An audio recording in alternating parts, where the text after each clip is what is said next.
after your conception and you're born, like then those are like outside things that can happen to you, right? Yeah. So it's like, which is like nature, but then it's also environmental too. So it's like I don't really know how that falls in the category of like. That's a good point. Like, how do you define nature versus like which one? Like, if the would bus that hits you, is that like would that be nurture? nurture, or would that be like would you be?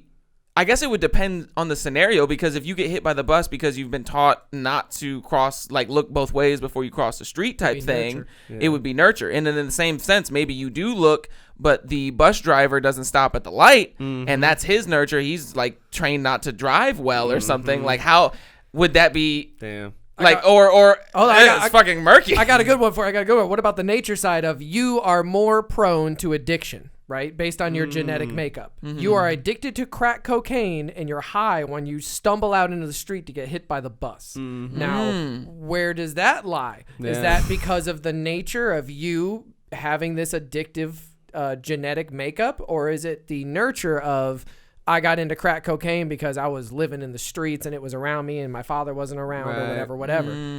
It seems that there is no one or the other. It seems that in the majority of these scenarios we're putting out, you can find root causes in both nature versus nurture. Just when I think you couldn't possibly be any dumber, you go and do something like this. And totally redeem yourself.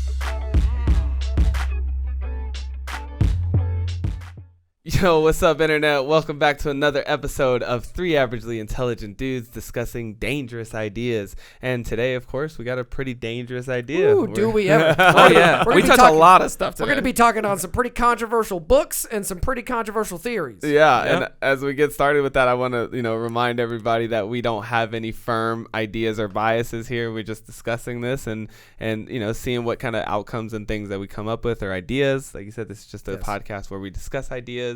We are not concreting dangerous ideas. We are simply discussing them. 100%. Yeah. Well, I know that Dave Asprey even says that things that happen even before procreation and conception play into his very first book that he wrote was a book about fertility, because him and his wife were having problems. She was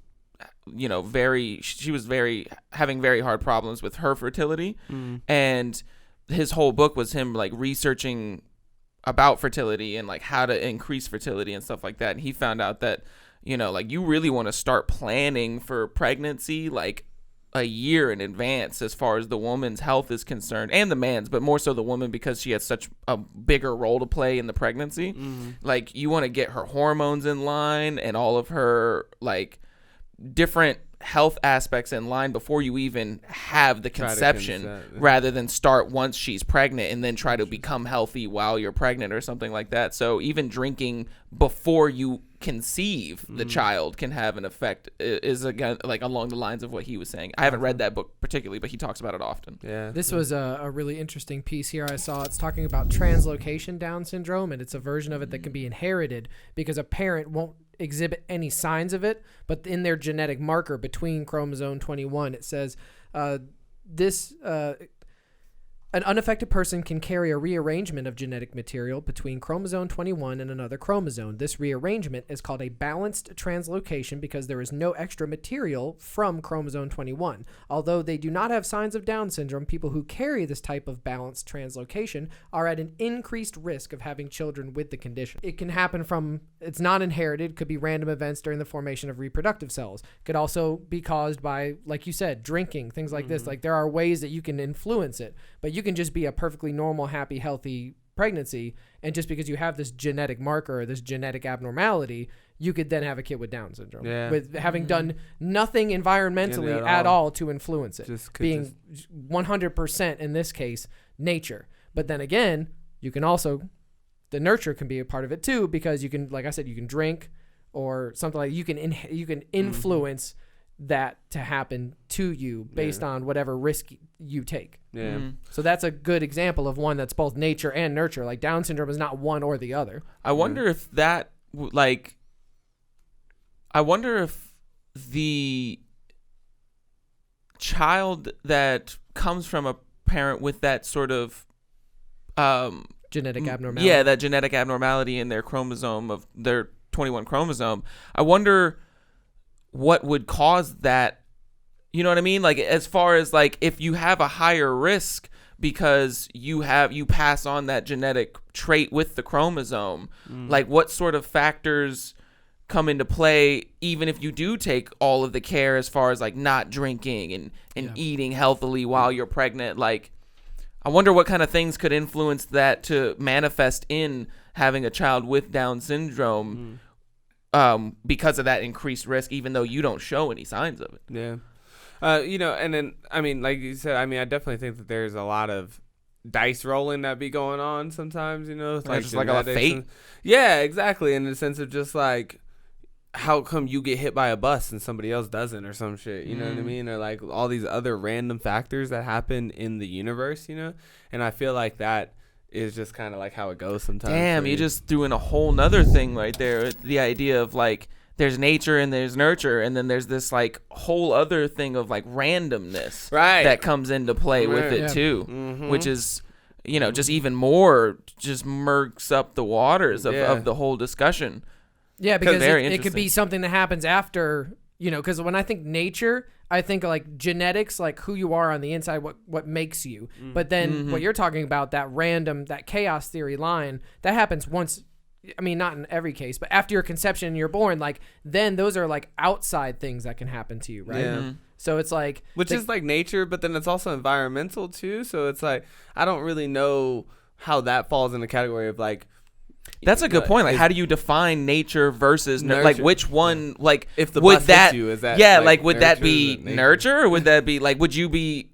I guess it would depend on the scenario, because if you get hit by the bus because you've been taught not to cross, like look both ways before you cross the street type thing, it would be nurture. And then in the same sense, maybe you do look, but the bus driver doesn't stop at the light, and that's his nurture. He's like trained not to drive well or something. Like, how would that be? Damn. Like, it's fucking murky. I got a good one for you. What about the nature side of you are more prone to addiction, right? Based on your genetic makeup. You are addicted to crack cocaine and you're high when you stumble out into the street to get hit by the bus. Now, where does that lie? Is that because of the nature of you having this addictive genetic makeup, or is it the nurture of I got into crack cocaine because I was living in the streets and it was around me and my father wasn't around or whatever. It seems that there is no one or the other. It seems that in the majority of these scenarios we're putting out, you can find root causes in both nature versus nurture. So that maybe it's just not binary. I definitely don't think it, and that's what Mac's going to talk about a little bit later, about how it's not binary, and I think that that's really what it's probably going to come down to in the end of it all, is that it's not necessarily. This verywellmind.com, they talk about a little bit about the debate here. Like, there's a whole article about the age-old debate of nature versus nurture. And I guess really what it comes down to is the idea of like, people are trying to figure out, as it says in this article, which one is more important. So I guess, so that way we can allocate our resources better, like we have limited resources, and should we focus more on like CRISPR technology? If we find out that it's more about nature and your genetics than it is about nurture, then we would want to focus more on the genetic side and put more funding into stuff like genome mapping and how to manipulate your genomes and stuff like that. Whereas if you fall in the nurture camp, then you would say like that would be a waste of resources, because it's actually about how you interact with society and how you've been taught and stuff like that. So I think that's kind of, I think, where the argument is at. I don't think anybody's arguing that certain aspects of life are because of nature or because of nurture, but perhaps it's more of a, which one should we be focusing on as far as are the bulk of our resources. 2 quick points. One, I would say a balanced approach is probably the best there, because like you would want social programs or things of that nature to help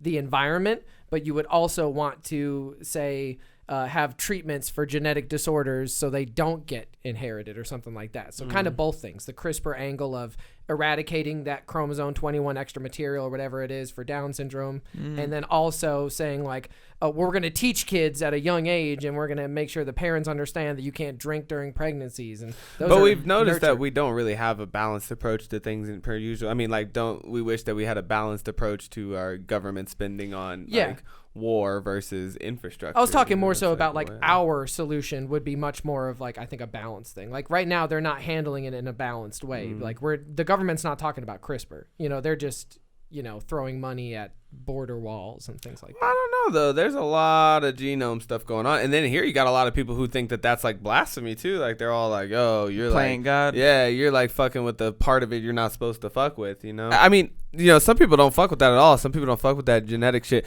and I mean, I think that's what we're gonna get to. This they define it as nature refers to all of the genes and hereditary factors that influence who we are, from our physical appearance to our personality characteristics, and nurture refers to all the environmental variables that impact who we are, including our early childhood experiences, how we are raised, our social relationships, and our surrounding culture. So I mean, I guess that bus, you getting hit by that bus, is still an environmental variable, Yeah, I guess all the randomness that occurs in out in the world would be falling under the nurture, if we're talking about nature as being the biology of your constitution. And I would definitely think, like you were saying too, about like which one's more important, because this is where I see the conversation come up a lot, right? It's like somebody who says, well, I'm genetically predisposed to be overweight, right? Or I'm genetically predisposed, or some people will say, well, you're genetically predisposed to not be as intelligent as other people might be, or something like that. And I think that that's where people really start to want to understand this kind of concept, because a lot of people either do like to use that and accept that, or other people don't. They're like, well, that's fucking horse shit. Like, what are you saying, So I think that that's it's an interesting conversation. But it says, do inherited traits or life experiences play a greater role in shaping your personality? The nature versus nurture debate is one of the oldest issues in psychology. The debate centers on the relative contributions of genetic inheritance and environmental factors to human development. Some philosophers, such as Plato, Descartes, suggested that certain things are inborn, or that they occur naturally regardless of environmental influences. Nativists take the position that all or most behaviors and characteristics are the results of inheritance. So it's like an argument between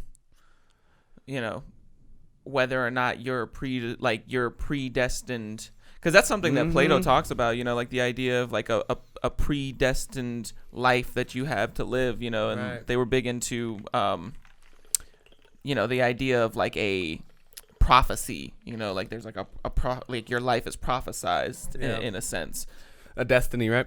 Destiny, I think that there's things that you can't really deny, right? Like how tall you are, whether or not you're black or white, or whether or not you can, I don't know, like jump high. Well, I mean, let's dig into the dangerous side of it. One of the most argued about ones is homosexuality, or sexual true. preference, or Very gender true. identity. All of Very those true. things are heavily debated, nature versus nurture. Right. Because that's a good point. there is no solid research that I've ever seen that says there's a gay gene or Right. a gender gene or anything like right. that. So then you say, well, then it's the environment. Mm-hmm. But what about kids that are twins in the exact same environment, and one of them is homosexual and one's not? Like, you can't just say like it's only the environment or it's only the genes, because we just don't have enough information for either one of those. It's hotly contested. That's true. I was actually asking on my stories not too recently, like just to help me kind of better understand, because I know that a lot of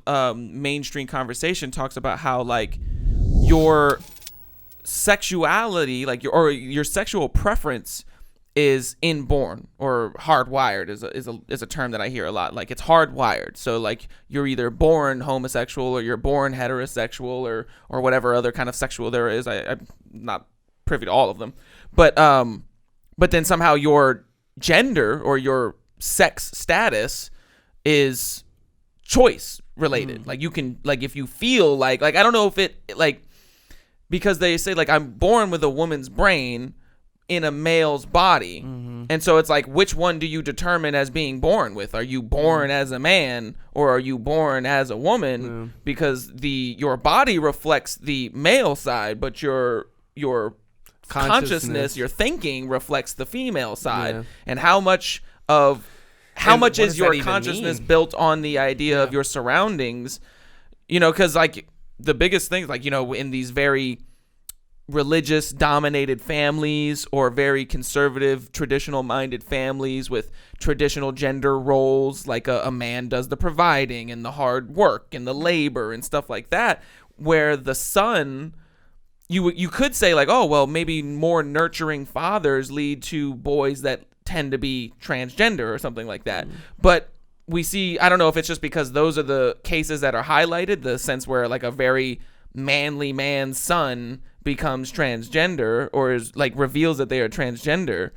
And so it's like, well, that would actually buck that theory, that hypothesis that a more nurturing feminine father leads to more nurturing and feminine males, you know? 'Cause so would that be nurture? Well, I have an interesting angle of this because one of the things that you brought up that I immediately keyed into was the idea of consciousness. So you're born into a genetic body. That's a thing. But you don't have a genetic makeup for the voice in your head. So the voice in your head is a completely unique to every individual experience. We are all, if you want to call it consciousness or the spark of life, like Transformers, the spark, whatever you want to call it.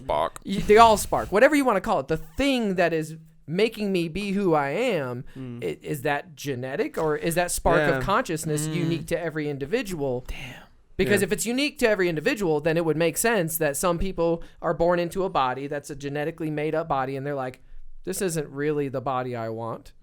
I believe or I feel that I am this or I am that's separate from that body. It's like the mind, body, and spirit thing. Yeah, because I thought about that too as soon as you even said that. Is about like I was like, what does it mean to even have a female consciousness, you know, or a man's consciousness, you know? Right. Like that almost seems like it's only determined by your genetic body, right? But like I can't see, you know, and then maybe people will point to some behavioral characteristics, like you might be more nurturing or you might be I don't know, whatever people deem are more conscious or more woman behaviors compared to man behaviors or whatever. But you see what I'm saying? All that seems to be kind of like what a lot of people say about society constructs, like we That's true. I mean, those are socially of, like we as societies have attributed those characteristics to the majority of the biological bodies that embody them. Yeah. But that's not to say that all women are like that, Right. because then there's Ronda Rousey's out there that'll fucking smash your face in, which is typically thought of as like a male thing, aggression and fighting and dominance. Like those are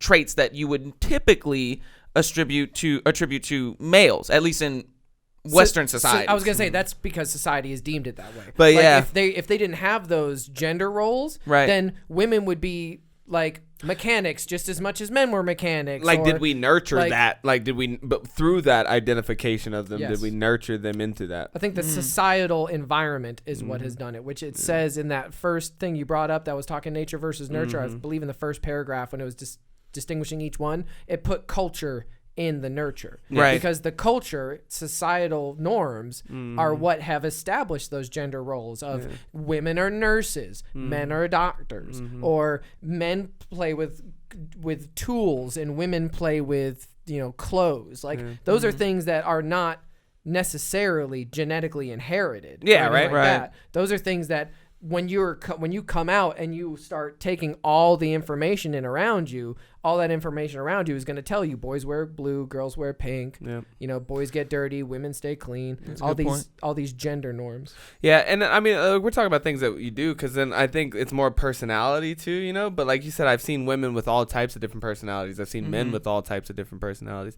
I'd love to throw a little personal anecdote in here and talk about my personal story in this sense too, because you know, Brody's transgender, right? And so like Brody is this man's daughter. I've had people in my family accuse or just I say accuse, but contribute Brody's transgenderism to me not being around as a child, right? So like when she was a young child, I was deployed a lot to like Afghanistan, Iraq, and all these things. So I spent a lot of years away, and so they contribute her being transgender to the fact that my mother and my wife, you know, did majority of the raising of my child, right? And I always thought, I was like, I mean, you're a clown for that, but I mean, I don't necessarily know, but this is what I do know. So from as young as I can remember, right? Like, dude, from the first time that she could express herself in ways, she expressed herself as a more gender normative woman,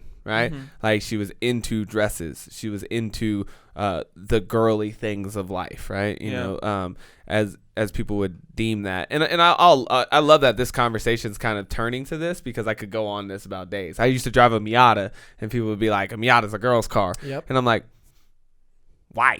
Yeah. I wear pink, and I get it all the time. You know what I mean? Like what does that even mean? Why are you wearing pink and blue? Yeah. That's the transgender flag. Are you transgender? It's like, no, I just like the two fucking colors. Yeah, I don't understand how that is an actual thing. But, you know, I digress. Yep. So she was, you know, from the minute that she could express herself, she was very feminine, you know, and wanted to express herself as a woman. And I got on board. I mean, at first I tried to be like, nah, that don't make no sense. Like, you like this. You want to play with this. You want to do this. And she was like, the fuck I do not, you know? And I was like, all right, word. So then, you know, I guess you don't. But it was always interesting to me because I felt like she was born that way. Like, it wasn't like it was like, I mean, and these things 5 were represented at a very young age. Very young. Before she could really even articulate the, like, she couldn't have possibly had the understanding of social constructs to be able to say, I don't agree with that social construct. I like that one. Right. It's just a self-expression that children have. They just express themselves without any sort of regard to social norms or anything, and we have to teach them those things. Right, yeah. So she didn't really have a chance to buck a certain system, you know? And I mean, luckily, I guess maybe just this way because she grew up in a household where that was accepted, whereas maybe other children might express themselves in that way, and it might get kind of nurtured out of you real quick. They might be forced to suppress it until they're 45. And because I definitely almost took that angle, you know? I was definitely at first like, nah, you won't take this football, you know what I mean? Like, this is what you want to do. And then she was just really quickly like, nah, you know? And then, so it was very interesting, but this is it's such an interesting conversation because I just, like I said, it was like she was born that way. But then even still, I didn't really know what that meant. You know, like we would walk down the toy aisles, you know, and we go down the boy aisle where they have all the G.I. Joes and the sports stuff and all these things. Cars. Yeah, cars and stuff. No interest, right? Then we turned the corner to the women's aisle, and then here she was like, I want this Barbie, and I want this. And I was like, let's go. And I was just like, you know, even if you do, like, how do you choose that you identify with that more than this? Like, why is that? Like, you know, was that something that she had seen on TV or through shows and stuff that was more feminine? And so or do you just naturally gravitate towards that? You know what I mean? Even if you are feminine? You're kind of getting at this idea that I've thought about a lot in the sense of, like, are certain aspects of your personality genetic based? Right. You know, like, we talk about personality as in this, like, it's a very amorphous idea. Yeah. We have a very tenuous grasp on the idea of what a personality is. Yeah. We can, you know, it's like that judge said when he talk about pornography. I can't remember the case, but he said, I can't tell you, like, I can't define it to you, but I can point it out when I see it. He was talking about obscenity. He said, I can't define obscenity, but I'll know it when I see it. Yeah, and it's one of those things that you don't have you have a tenuous just means that you have, like, a very loose understanding of it. So you have a tenuous grasp on the idea of what personality is.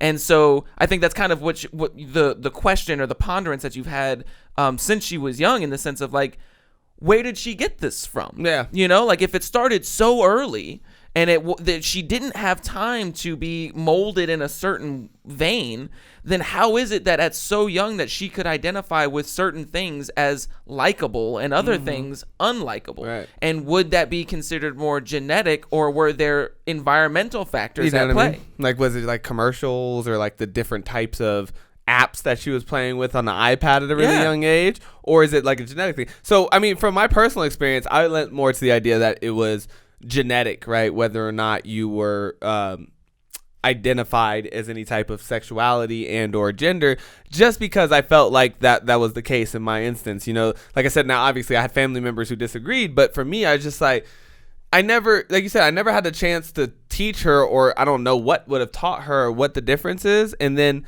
you know, as she gets older, she starts to be able to articulate these things, and she says, you know, no, I feel like inside I'm a girl. You know, like she's like, I realize that my body is that of a boy's, but inside I don't feel like a boy. Yeah. Now that she's older, she has the understanding to put those labels on how she feels. Right. She's like, well, I happen to feel the way that most people would say girls feel. Right. And I would also say that based on, my anecdotal stuff too, is like when I met Brody again, because I hadn't seen Brody since 2012, so that puts her at what, 2, 3? Maybe? Yeah, probably. Very young. And then I see her again at 10 going towards her 11th birthday. And one of the things that jumped right out at me the minute I met Brody as a child of 10 years old was that I'm meeting a girl. Yeah. This is a girl. Yeah. Like, never in my brain did I think, oh, this is a boy who wants to be a girl, who's pretending. None of that crossed my mind once she began to speak and interact with me. As soon as I interacted, I was just like, oh, Brody is what Brody is, which is whatever Brody defines herself as, which at this time she defines herself as a girl. Yeah. And I was like, that's a girl.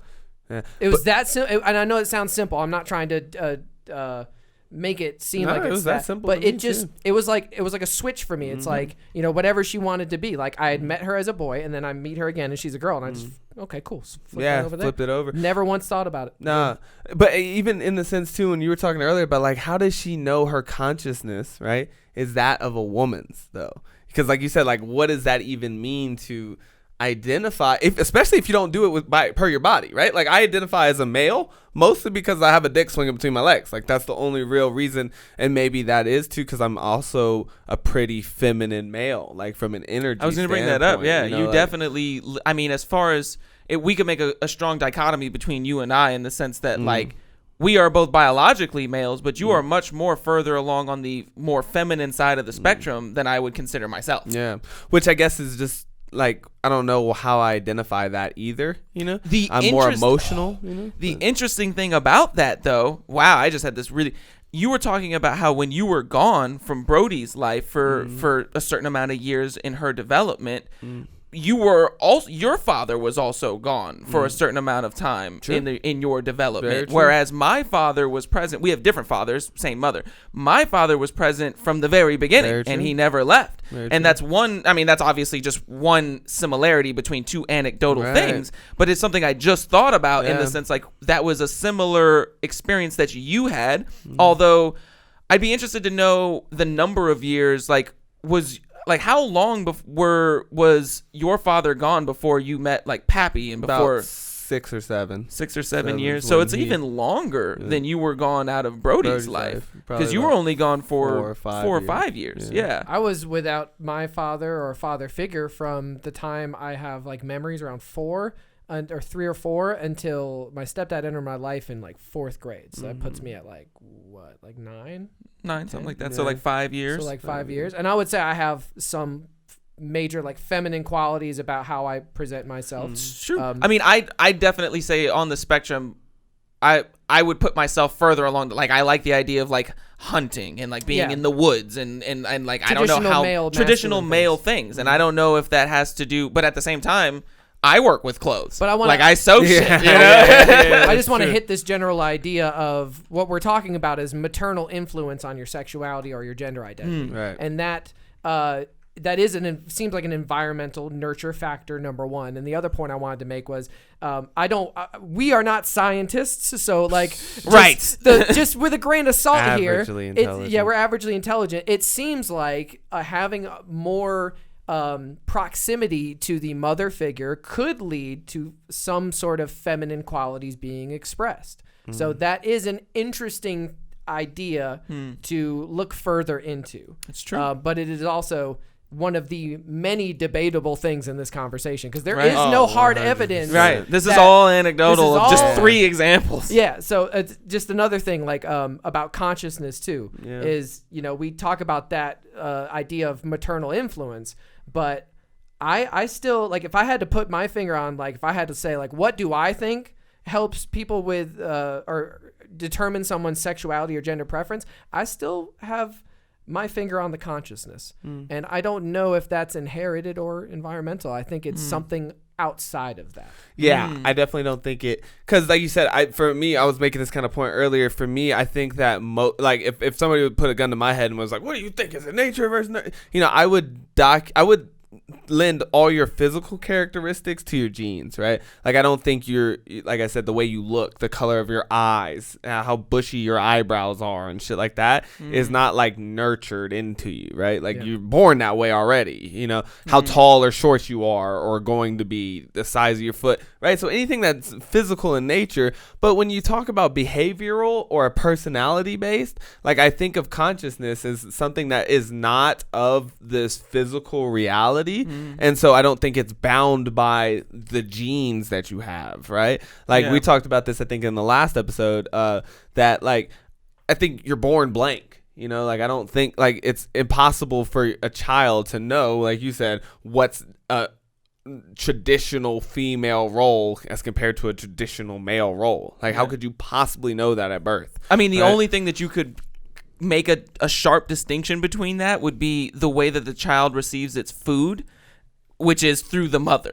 So like you could say that like breastfeeding, because men do not lactate and stuff like that, men do not give birth to children, at least biological men, you know, and so those are the only things that you could make a hard line and say like, well, breastfeeding is a female role. Like I think you could say that, like because like men cannot physically do that. Carrying a baby to term is a female role. But you can't say like that's not socially constructed. That's again a biological construct. We see that in the animal world where there's a lot of different animal species where the male is the stay-at-home mom. Or it's true. Penguins. Yeah, there's tons of that. Even when it's just an egg. Sometimes like so we can't really. That's all nurture. That's nurtured, right? Yeah. So I definitely think that consciousness, in the sense, or like your personality, behaviors, and things. I feel like that stuff's taught. But I mean, I know we're gonna branch out a little bit too and talk about like intelligence, you know, and like different studies being done on whether or not intelligence is deemed from a genetic thing or not. Like if you have two really smart parents, do they come together to make a smarter child, right? But also racially, like, you know, almost that's something that we're going to talk about as well, is like the racial disparity and how that is genetically influenced, like when it comes to such amorphous ideas as intelligence. Yeah, and it lends into the idea. It's like this kind of gets down to the argument of whether or not certain races or ethnicities have different genetic makeups. You know, like I know that, for instance, you know, like black people, it's been shown in studies that they have a much higher perceptibility to I can't remember what type of diabetes. Oh, I thought you were going to say sickle cell anemia. Sickle cell anemia, a certain type of diabetes. I can't remember if it's type 1 or type 2. I think it's type 1 because type 2 is more of like a dietary thing. But I'll check for you. Yeah, check that out for me. But I mean, shit, I don't even know. Those are the only two types of diabetes I know of. There might even be more. So it's like, are there genetic differences between black people and white people? Like you could say, well, obviously one of them has different pigment, but we understand, as far as we know, that pigment is a pigment's supposed to be something that's you inherited based on the natural environment that your ancestors come from. True. Which is why even though people who are black and have been, you know, their black families have lived in Sweden for the last 5 generations, they still come out black. Yeah. And it's like, so that's genetic, but somehow it's also like environmentally determined. Like your genetics are environmentally determined based on your ancestors to a point. You're bringing me to a dangerous conversation, just a dangerous area of this topic, which that's why we're here.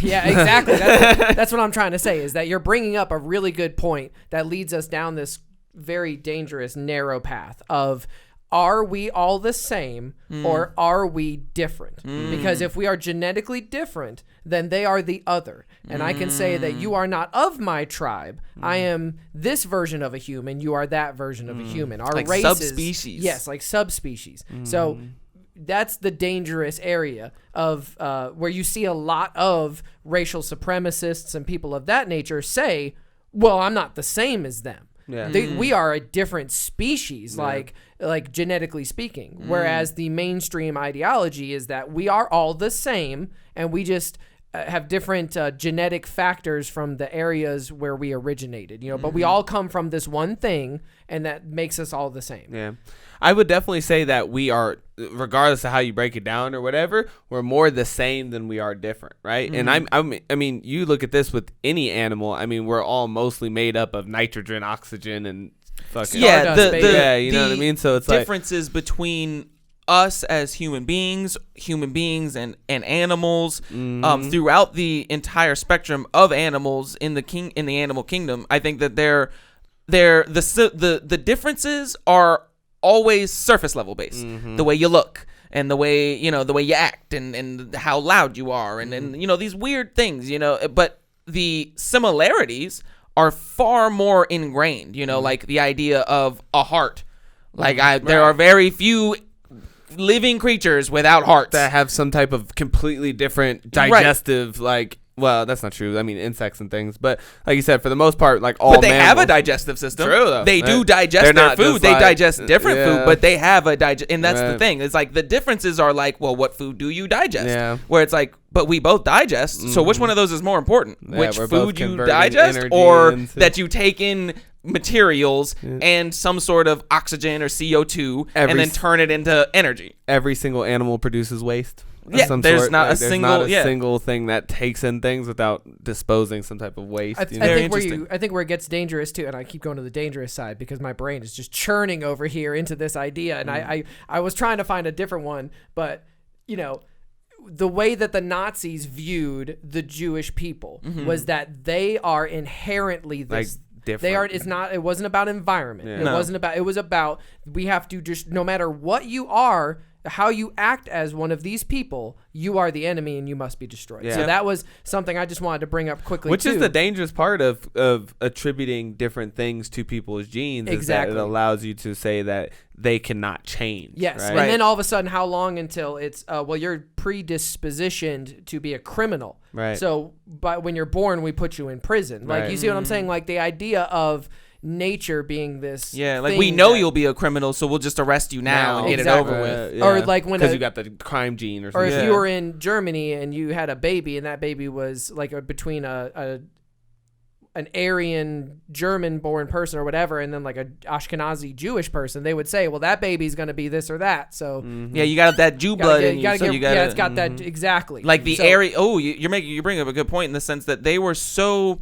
And I've studied a lot about how people talk about how Hitler really stoked the fear of Jewish people in Germans, but you can't really say that they were afraid because they were completely dominant of these people for that short amount of time. They just completely tried to wipe them off the face of the earth, which is not something. It was much more of a. If you look at the psychological aspects, it seems like it was much more of a disgust factor. Like they were so hatred. Disgusted at these people for the way that they acted or the things that they felt like they were perpetrated against them. So even having the what could possibly be seen as a redeeming quality of having some Aryan blood in you, that was subservient to the idea that you had this irredeemable, this taintedness. Like even an Aryan born person who had the blonde hair and the blue eyes, if they were tainted with this small amount of Jewish descendants, then it didn't matter. That was irredeemable.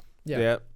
Dude, I want to bring up this thing real quick while we were talking about this. Really is something that nobody really talks about, and yet it has changed the world and continues to change the world. It's called the Hamitic Hypothesis. It's an idea that developed Never heard of it. over hundreds of years, became very popular in the 19th century, but continues to affect parts of the world today, particularly Africa. It's the subject of a book that I've written that'll be coming out in a couple of months called The Lost White Tribe, Explores, Scientists, and a Theory That Changed a Continent. Okay. This story, I should tell you, I'm a historian of exploration, and that's my job. I look at explorers and expeditions and cultural encounters with people around the world and why people think these expeditions are so important back home. And this story of the Lost White Tribe, which I'm going to be talking about, and the Hamitic Hypothesis, really grew out of a book I wrote about 10 years ago called The Coldest Crucible. And that was about Arctic exploration. Really for real. And in a way, I never would have imagined I like his art, though. that this Whoever his book artist about is the Arctic really cool. would I have like the led cover me art. to the Also, project I'm I'm gonna bring this working back on to the now, Inca. because this book is about the Arctic, and the Hamitic Hypothesis is really about Africa. But it actually grew out of part of that earlier topic. I was writing about Arctic exploration. I was particularly interested in American explorers and how in the 1800s, American explorers found it so interesting to go to the Arctic, a really dangerous place, many dozens of Americans lost their lives going there, either to try to find a Northwest Passage or to get to the North Pole. But I found this story of one explorer. His name was Vilhjalmur Stephenson. And he went to the Arctic not to try to get to the North Pole, but to find undiscovered peoples. And while he was in the upper region of Canada, in a place called Victoria Island, he discovered a group of Inuit, which he described when he came back as being blonde, of being what he called blonde Eskimos. And I thought this was the most bizarre story, but I couldn't stop reading about it. There were stories all over the United States at the time. In fact, worldwide press took up the story of the blonde Eskimos of Victoria Island. Some people thought it was a complete fake, that it was a hoax. Other people thought it was an amazing kind of discovery that needed to be explained. But I had nothing that I could do with it. It had no part to play in the story I was telling. So I tucked it away in a file. And what I found was that over the next 6 years or so, I started finding more and more kind of stories of these tribes, these white tribes that people had discovered all over the world. Thought of them as gods. So, for example, in Panama, Richard Peru Marsh coast. finds a group that he calls the White coming Indians. here in Africa too. And in Central Asia, there's a group of people who said they found Tibetans who looked Aryan. And in parts of Africa, people were finding white tribes. They were very high in the as mountains. well. The and in the Japan, white tribes. Can you hold on one second? In the late So 19th when he century, says- a group called the Ainu in the northern. So when he says Aryan, like, because this is something that I've and what got me thinking about this was because he brought up the Central Asian thing, and I've always been interested to know of like Asian descent, not necessarily on like where you were born, but like I've always wondered what would a black Asian person look like? Right. You know, like the facial, like there's certain facial features that people can say are common among black people and common among Asians. You know, the eye shape, the height, color of their hair and stuff like that. So when they say Aryan, he's specifically saying like Blonde hair, blue eyes. not like albino people, but like literally people that look like white people in areas of mostly of these other racist people, but or not racist, but races of people. Yes, exactly. So the way I've heard it with the Inca stuff too was that they looked like the Inca. They had the same features. But they were pale skinned, blonde haired, and sometimes blue eyes. So it's like in the Inca stuff and in the Mayan, Aztec, everything I've seen from South America, because it muddles together in my brain. Yeah. They talk about them as gods. That's what Quetzalcoatl was. So when Homeboy came over and fucking showed up on the door of the Inca and all these other groups in South America, they were like, oh, this is one of our gods. Yeah. This is Quetzalcoatl. This is the god race. The god race has shown back up. Was these just like one-offs though? Because they're talking about these are entire tribes of people, like a whole group. Because like you said, that would be lend more to like being albino or something like that, or no, this was a sometimes group genetic of people as mutations. opposed to just one albino child. Right. Because in the Inca stuff, it was they lived way up in the mountains, Yeah. and it's actually up where like the Nazca lines and stuff was. They were talking about there was a race of god-like people who were all blonde hair, blue-eyed, and white-skinned. Yeah. So the idea is that you know, like those people, so that maybe a genetic mutation, but even if it was, it would have to be all the people in that tribe. Yeah. So that's where it's like, if they were in the mountains, you could talk about the separation between them and the other tribes, and if they were there, if they were separated long enough, the interbreeding, then the interbreeding and stuff could perpetuate that genetic mutation into becoming a full-blown genetic marker rather than just an abnormality like an albino child. And I don't want to also get too woo-woo, but this is where kind of Graham Hancock and the idea of a civilization that was eradicated, that lived before these Fingerprints of the peoples, gods. fingerprints of the gods, things like that, where the idea is not necessarily Atlantis, but it could be that a race of people who looked this way was then spread out after the collapse of their society and were in remote parts of the world. He's pretty much about to talk about that. Is he going to talk about the Atlantis this stuff? is not Atlantis stuff, but that's what it's called, the Hamitic principle or the Hamitic hypothesis, and you'll see. I just wanted to clarify that, because that's what I was thinking. I was like, when he's talking about these people, I was like, okay, is he talking about like genetic mutations, like an albino person, or is he talking about like what I've said is like a black person, like an Asian person with Asian features, like a separate- with dark skin? Yeah. Because for whatever reason, black like physical traits seem to dominate in any sort of mixture per se. Like maybe not so much with, I guess, us, but I've always thought, like, could you have a dark-skinned, Asian-featured person. Yeah. You know what I mean? Well, and it's really interesting with this whole thing too, because like you said, I thought that these things were determined by your environment, supposedly, right? Like the reason that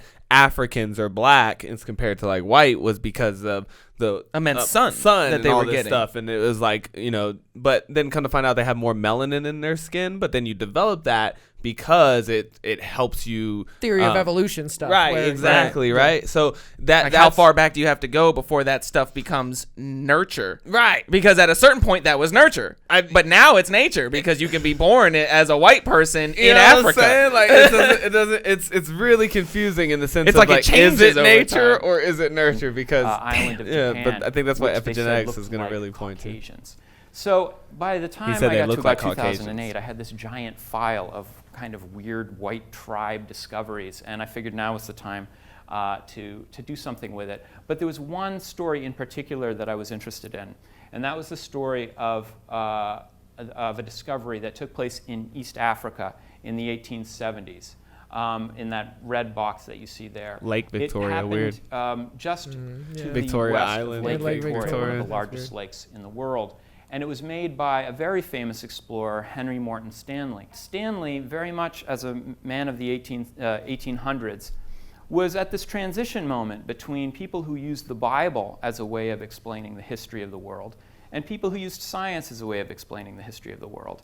And so when Stanley thought about it, he actually looked back to the Middle Ages when people tried to explain the differences that we saw in the peoples of the world, what we would call racial differences, and looked to the stories of Genesis, in particular the story of Noah. And in the story of Noah, we all know about Noah and the flood, but a lot of people don't know what happened after the flood, which was Noah parks the ark on the top of Mount Ararat, disembarks with his family, as well as his three sons, Sem, Japheth, and Ham. And it was really these three sons that many people in the Middle Ages, and by that we're talking about Jews, Christians, and Muslims, all looked to this story as a kind of explanation for how the world got repopulated after it was annihilated in Genesis 9. And as you see here, this is a medieval map showing the three sons of Noah on the three known continents of the world. Asia on the top, you see the little ark there at the very top, hanging out on top of Ararat, and Sem. The base of the word Semitic comes from Sem, Noah's son. And then in the bottom left corner is Europe. This map is rotated east, by the way. On the bottom left, you see Europe, and that's Japheth, the son of Japheth. And then the forerunner of all Africans, people thought, were the descendants of Ham. And so so when Stanley talks about this white tribe, he says somehow they must be related, they must be somehow related to the tribe of Ham. And they became known as Hamites. Right? And Stanley was a very smart man. And he was also not just reading his Bible, he was also reading Darwin. And he was reading Charles Lyell, who were beginning to, in a sense, dismantle a kind of biblical history of the world. Guys like Darwin and Lyell said the world was not 6,000 years old. Oh, yeah, they loved them chopped Hundreds back of thousands then. of years old. They had no idea how old it really was. Strangely enough, the Hamitic Hypothesis, this idea that all Africans came from the descendants of Ham, that son of Noah, somehow got weirdly flipped to, no, Hamites are not all Africans. Hamites are some invasion of white people that happened in the ancient past, and that this invasion of white people explains why we're finding white tribes all over the world.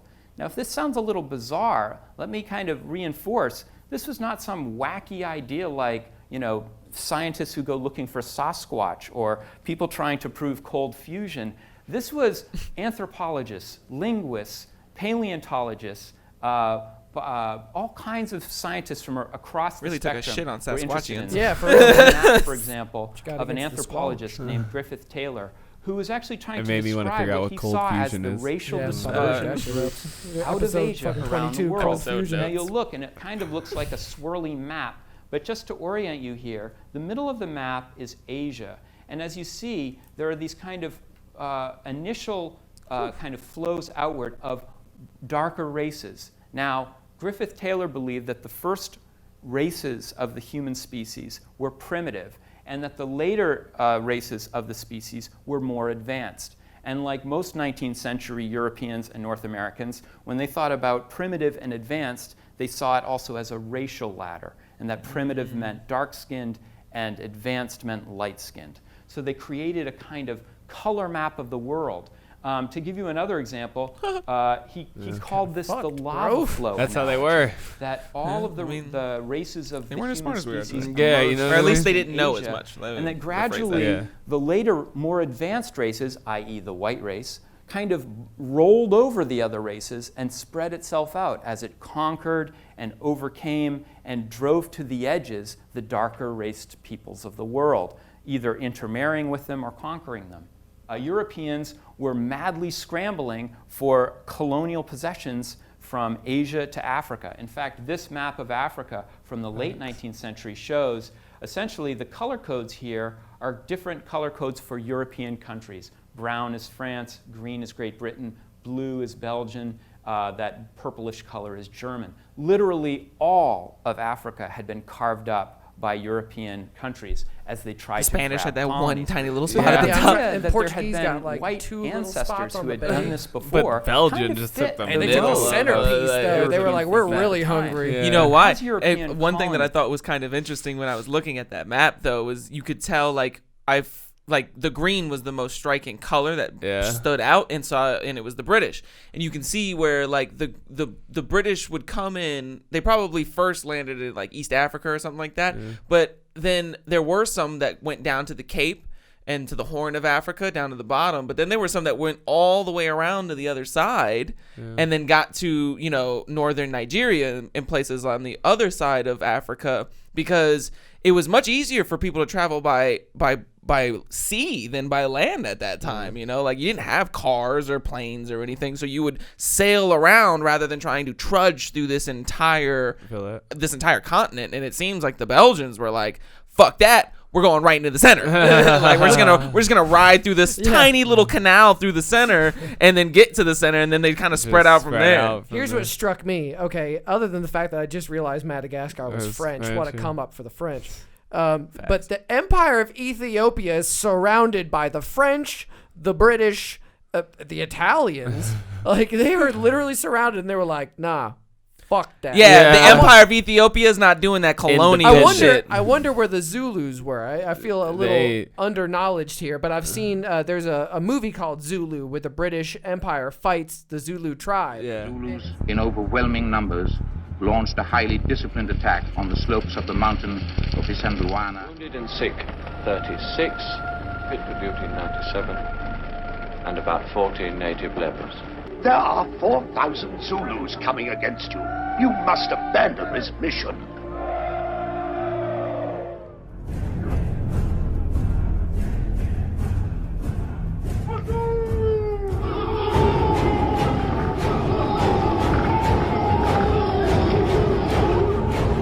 Empire of Ethiopia was not getting. They held down. They were They like, were not said, getting rolled over. You could roll over the rest of Africa. Because you're right. It's but- not like they didn't get found out or anything, you know, but Yeah, they they got just held surrounded. strong, dude. They held strong. The idea that there had been white ancestors who had done this before kind of fit the mode of European thinking at the time. And as European colonists came into We're not the these only white parts people of that did this. Africa, Yeah, and they we've looked White at people have been various doing this for a groups while. of Africans, they said, these are the Hamites. These are these proto-white people. Let's treat them slightly different than these people that we think of as being black African. And so, over the course of the late 19th century, some groups, like the Bahima, the Batutsi of Rwanda, the Nyamwezi of Tanzania, were called white. And other groups were called, like the Bahutu of Rwanda, were called black. I'm pretty sure those are Now, the people in the At the Ace time, Ventura movie. Africans Really? had The did- Boatutsi and the Boatutu or something Yeah. like that, or at least it sounds so familiar that they might have just kind of changed the names of those two tribes, and used it in the movie. But this is like, as soon as he said the first name, I didn't even have to hear him say the second one. I was like, that sounds just like from Ace Ventura. Ace Ventura 2. 2, right? Let's When nature calls. I did notice that, not that it was from Ace Ventura, but I noticed that I know the name. But then he also talks about these are the people who did the same thing that the Germans tried to do to the Jews, and they were like, you're less than, you know, and we're going to exterminate you. And that's why we had the Rwanda genocides and stuff. themselves did not have the same idea of racial concept, right? They thought mostly in terms of ethnic or clan terms. And yet these ideas caught on. And it also allowed Europeans and North Americans, when they looked at the great kind of legacy of African civilizations, when they looked, for example, at Great Zimbabwe or the Great Pyramids, they said, clearly black cultures couldn't have created these. These must have been the Hamites, right? Those ancient, highly advanced white invaders who were here thousands of years ago. And so this Hamitic hypothesis became a way of explaining, justifying white colonization, the ancient civilizations as well as all of that this cool predated stuff actual that you Egyptians find in Africa, and that was essentially taken away from Africans themselves. There's a very dark side to the Hamitic hypothesis as well, which is this.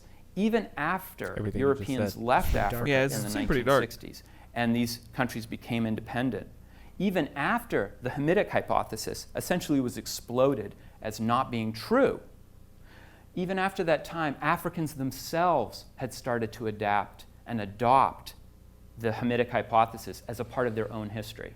So, for example, the Batutsi of Rwanda consider themselves as having an origin outside of Africa, and other groups in Africa as well.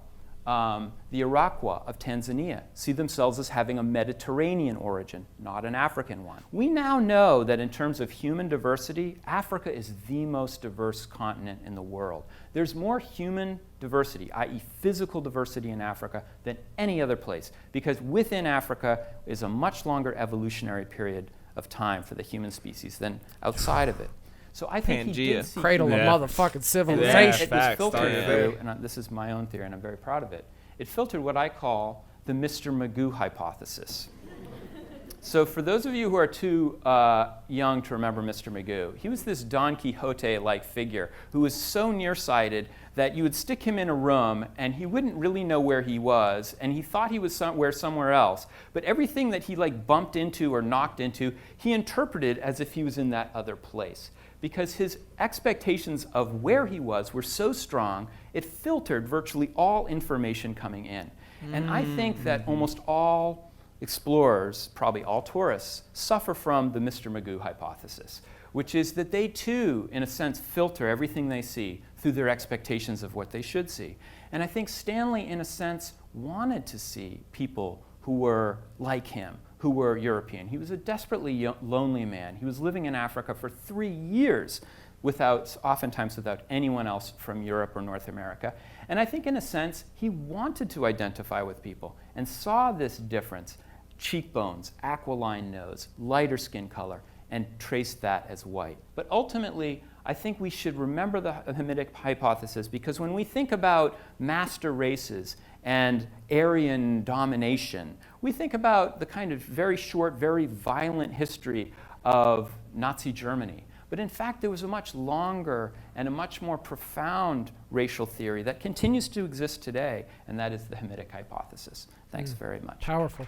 Wow. It also makes me think about the Indian caste system and how they look at the different castes as the other two, and how that has to do with the darkness of your skin versus the lightness of your skin. Same in Brazil. These things hit on so many other levels than just Nazi Germany. Yeah.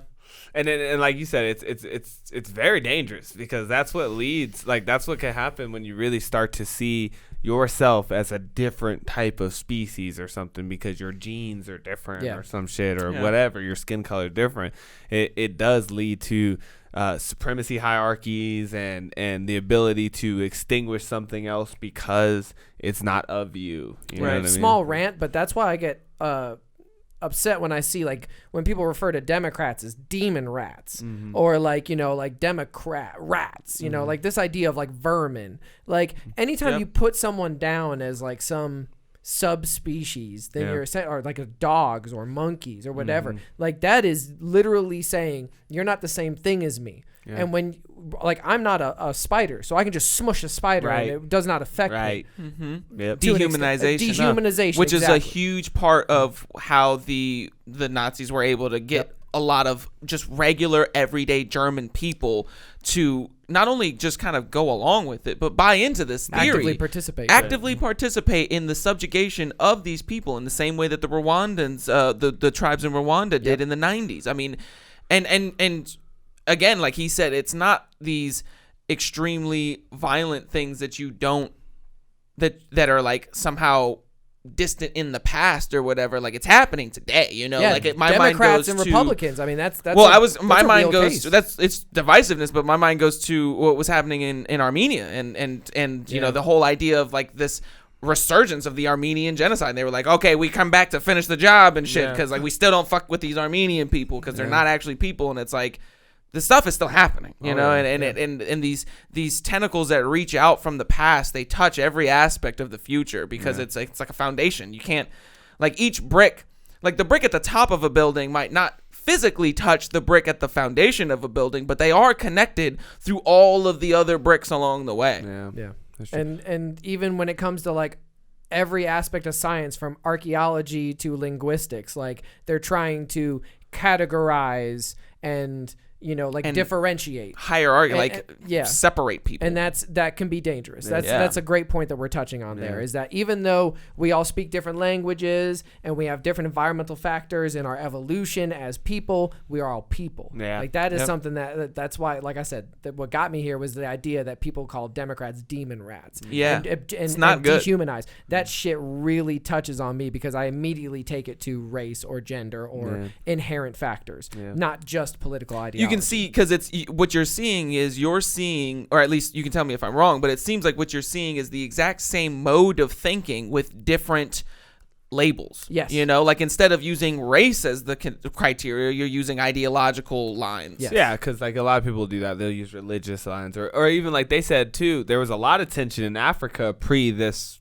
you know, race tension, but it was more ethnic and tribal. Like we're of different clan than you, and so you're different from us, and therefore the enemy to us. It comes right back to with Native Americans, whether you belong or you are the other. You know, all the way from conquistadors arriving in South America or in the islands in Mexico and Central America and being like, they are barbarians. Yeah, you know, that's another thing too. When people look at culture and society as being like more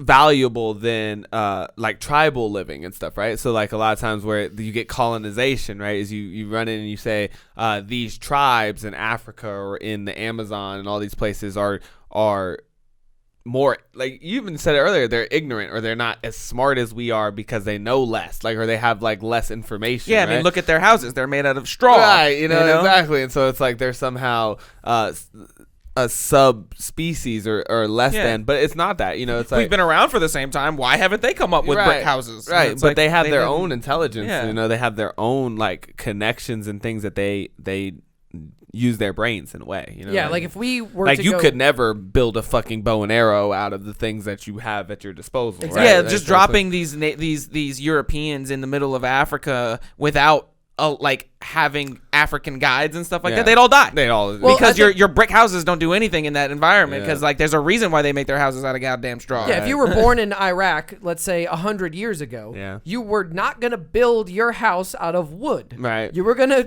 use the clay and the mud and the water and the traditional techniques and build your square, very low to the ground with open roofing. Like it's just not just the culture, but it's what works. Yeah. You know what I'm saying? Right. So like, why aren't Africans using concrete 100 years ago? Because they didn't have the fucking stuff to do that. Why aren't Iraqis building wooden structures? Well, because they use their wood for other things. Their wood wasn't for their structural buildings. Right.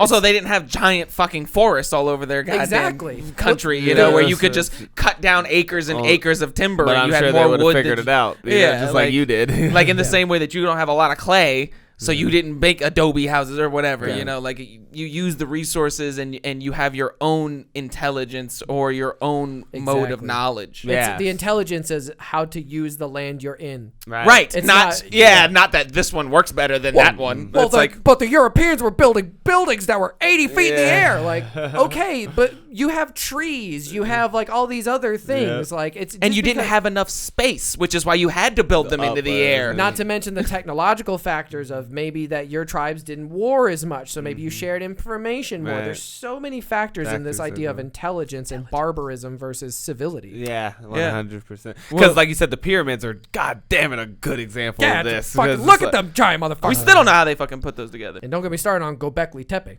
Yeah, right. Not only did they build that shit, they intentionally buried it. That's a lot of thought process in Processing. Turkey 10,000 years ago. Yeah. Whoever was in Turkey 10,000 years ago was pretty fucking smart. Pretty smart.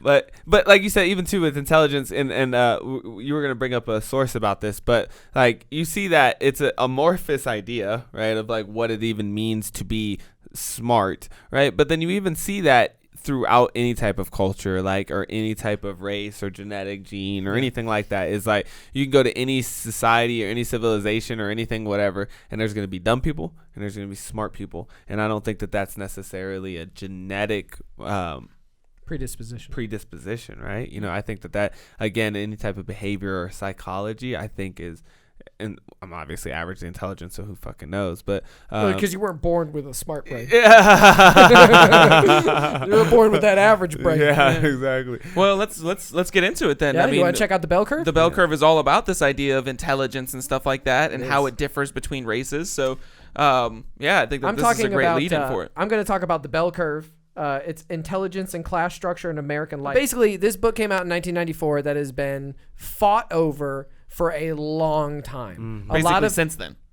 since then. A lot of books have been written about it, like literally probably hundreds. But the thing that I find most interesting... Oh, yeah, I've watched this guy's videos. Yeah, I've seen him in videos. The thing that I have found the most interesting about Charles Murray's, well, for lack of a better term, his book, The Bell Curve, is that he doesn't necessarily say that IQ and intelligence is based upon genetics. But every person you talk to from the woke left or people that attack his books and his theories, almost all of them say, oh, well, but it's just... Like one of the great quotes I have. He's saying black people are dumb.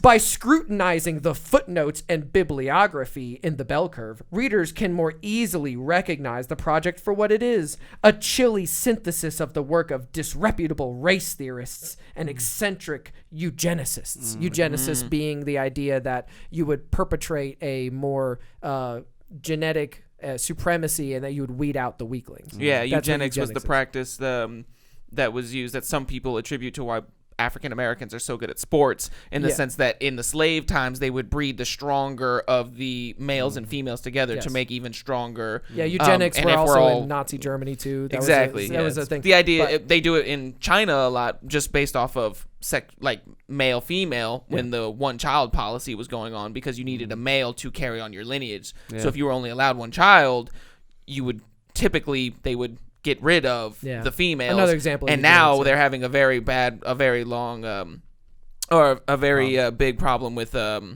replication rates. Yeah.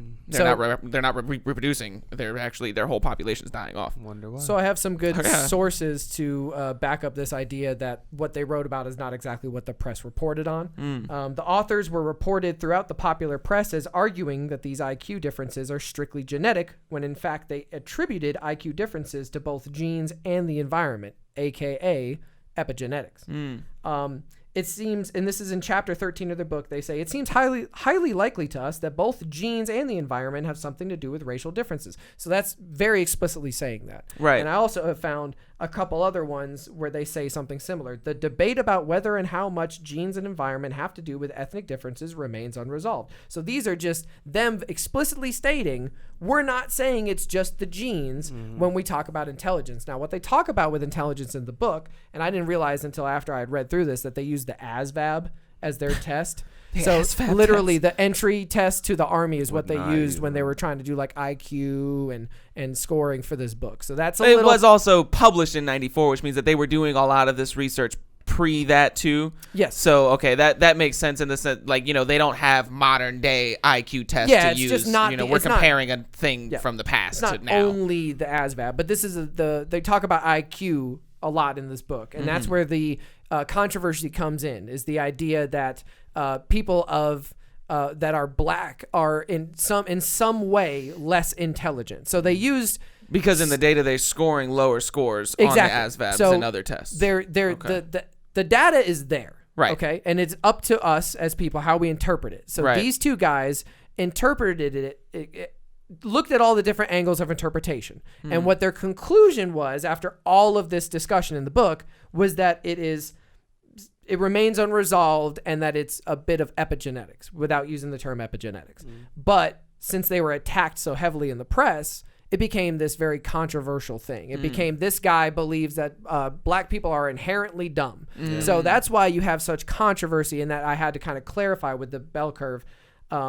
Even people like Thomas Sowell have praised the book, but still criticized some of its aspects. So it's not a perfect piece of literature. When I listened to the Sam Harris podcast where he had Charles Murray on, I believe it was Sam Harris, what I got from Charles was that as much as he was controversial in the book, it's not his end-all be-all opinion. It is his research in a book, and it is his findings that are unresolved. So what he is basically saying is, I'm not taking a stance. Everyone gave me a stance because of what I presented. Just because of the way that the data played out. Yes. Everybody was like, well, you're saying that X, Y, Z. And he's like, no, the data is saying whatever you might think that it says, but this is just the data. Which I think is that doesn't surprise me that Thomas Sowell would praise something like that, because he's a data guy. Like, he's all about data and a thorough investigation into the data to make a more sound interpretation. I would actually, if you don't mind, like to read Thomas Sowell's I'd be interested, yeah. It's also on the Wikipedia here. If you were to scroll down to... I'm not exactly sure where in the Wikipedia it is, but I can read it. So this is a quote from Thomas Sowell talking about some of the aspects of the bell curve. He said, when European immigrant groups in the United States scored below the national average on mental tests, they scored lowest on the abstract parts of those tests. So did white mountaineer children in the United States, tested back in the early 1930s. Strangely, Herrnstein and Murray, the two people who wrote this book, refer to, quote, folklore that, quote, Jews and other immigrant groups were thought to be below average in intelligence, unquote. It was neither folklore nor anything as subjective as thoughts. It was based on hard data, as hard as any data in the bell curve.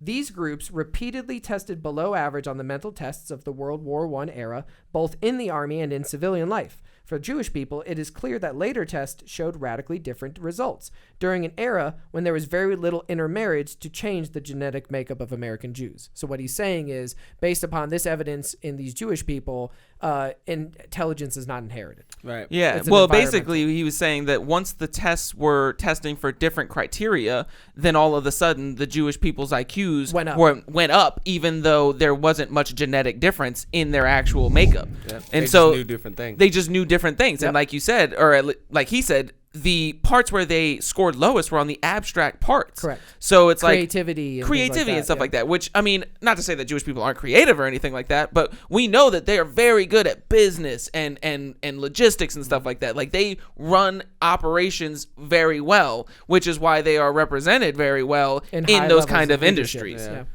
They make great lawyers and stuff like that. One more quick point about the bell curve that I wanted to read. It's kind of the last of my highlighted quotes, because this is really salient.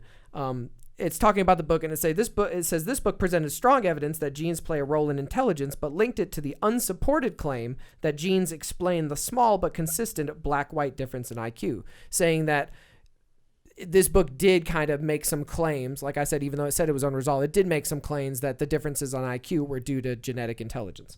The juxtaposition of good argument with a bad one seemed politically motivated, and persuasive refutations soon appeared.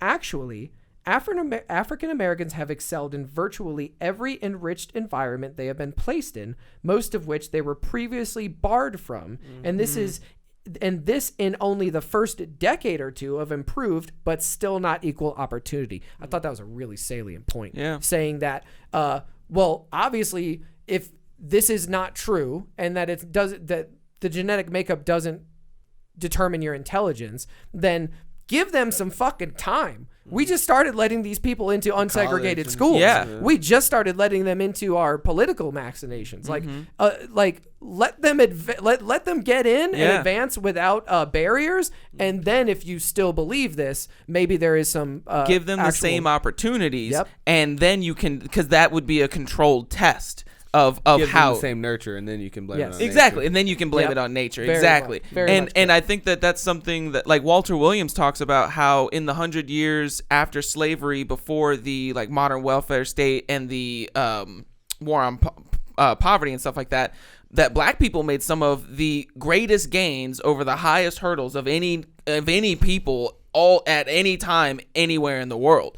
And it just goes to show the kind of, when you empower people, the kind of results that they can produce from that are astounding. Even people who have been disempowered for almost all of that, like for multiple generations, as soon as you give them even just a little tiny little bit of empowerment, they take that shit and they run with it, and they do great stuff with it. And I think that's exactly what that last quote that you read is illustrating, in the sense that, like, if you present people with different opportunities than they've been presented with in the past, you will see different results come about.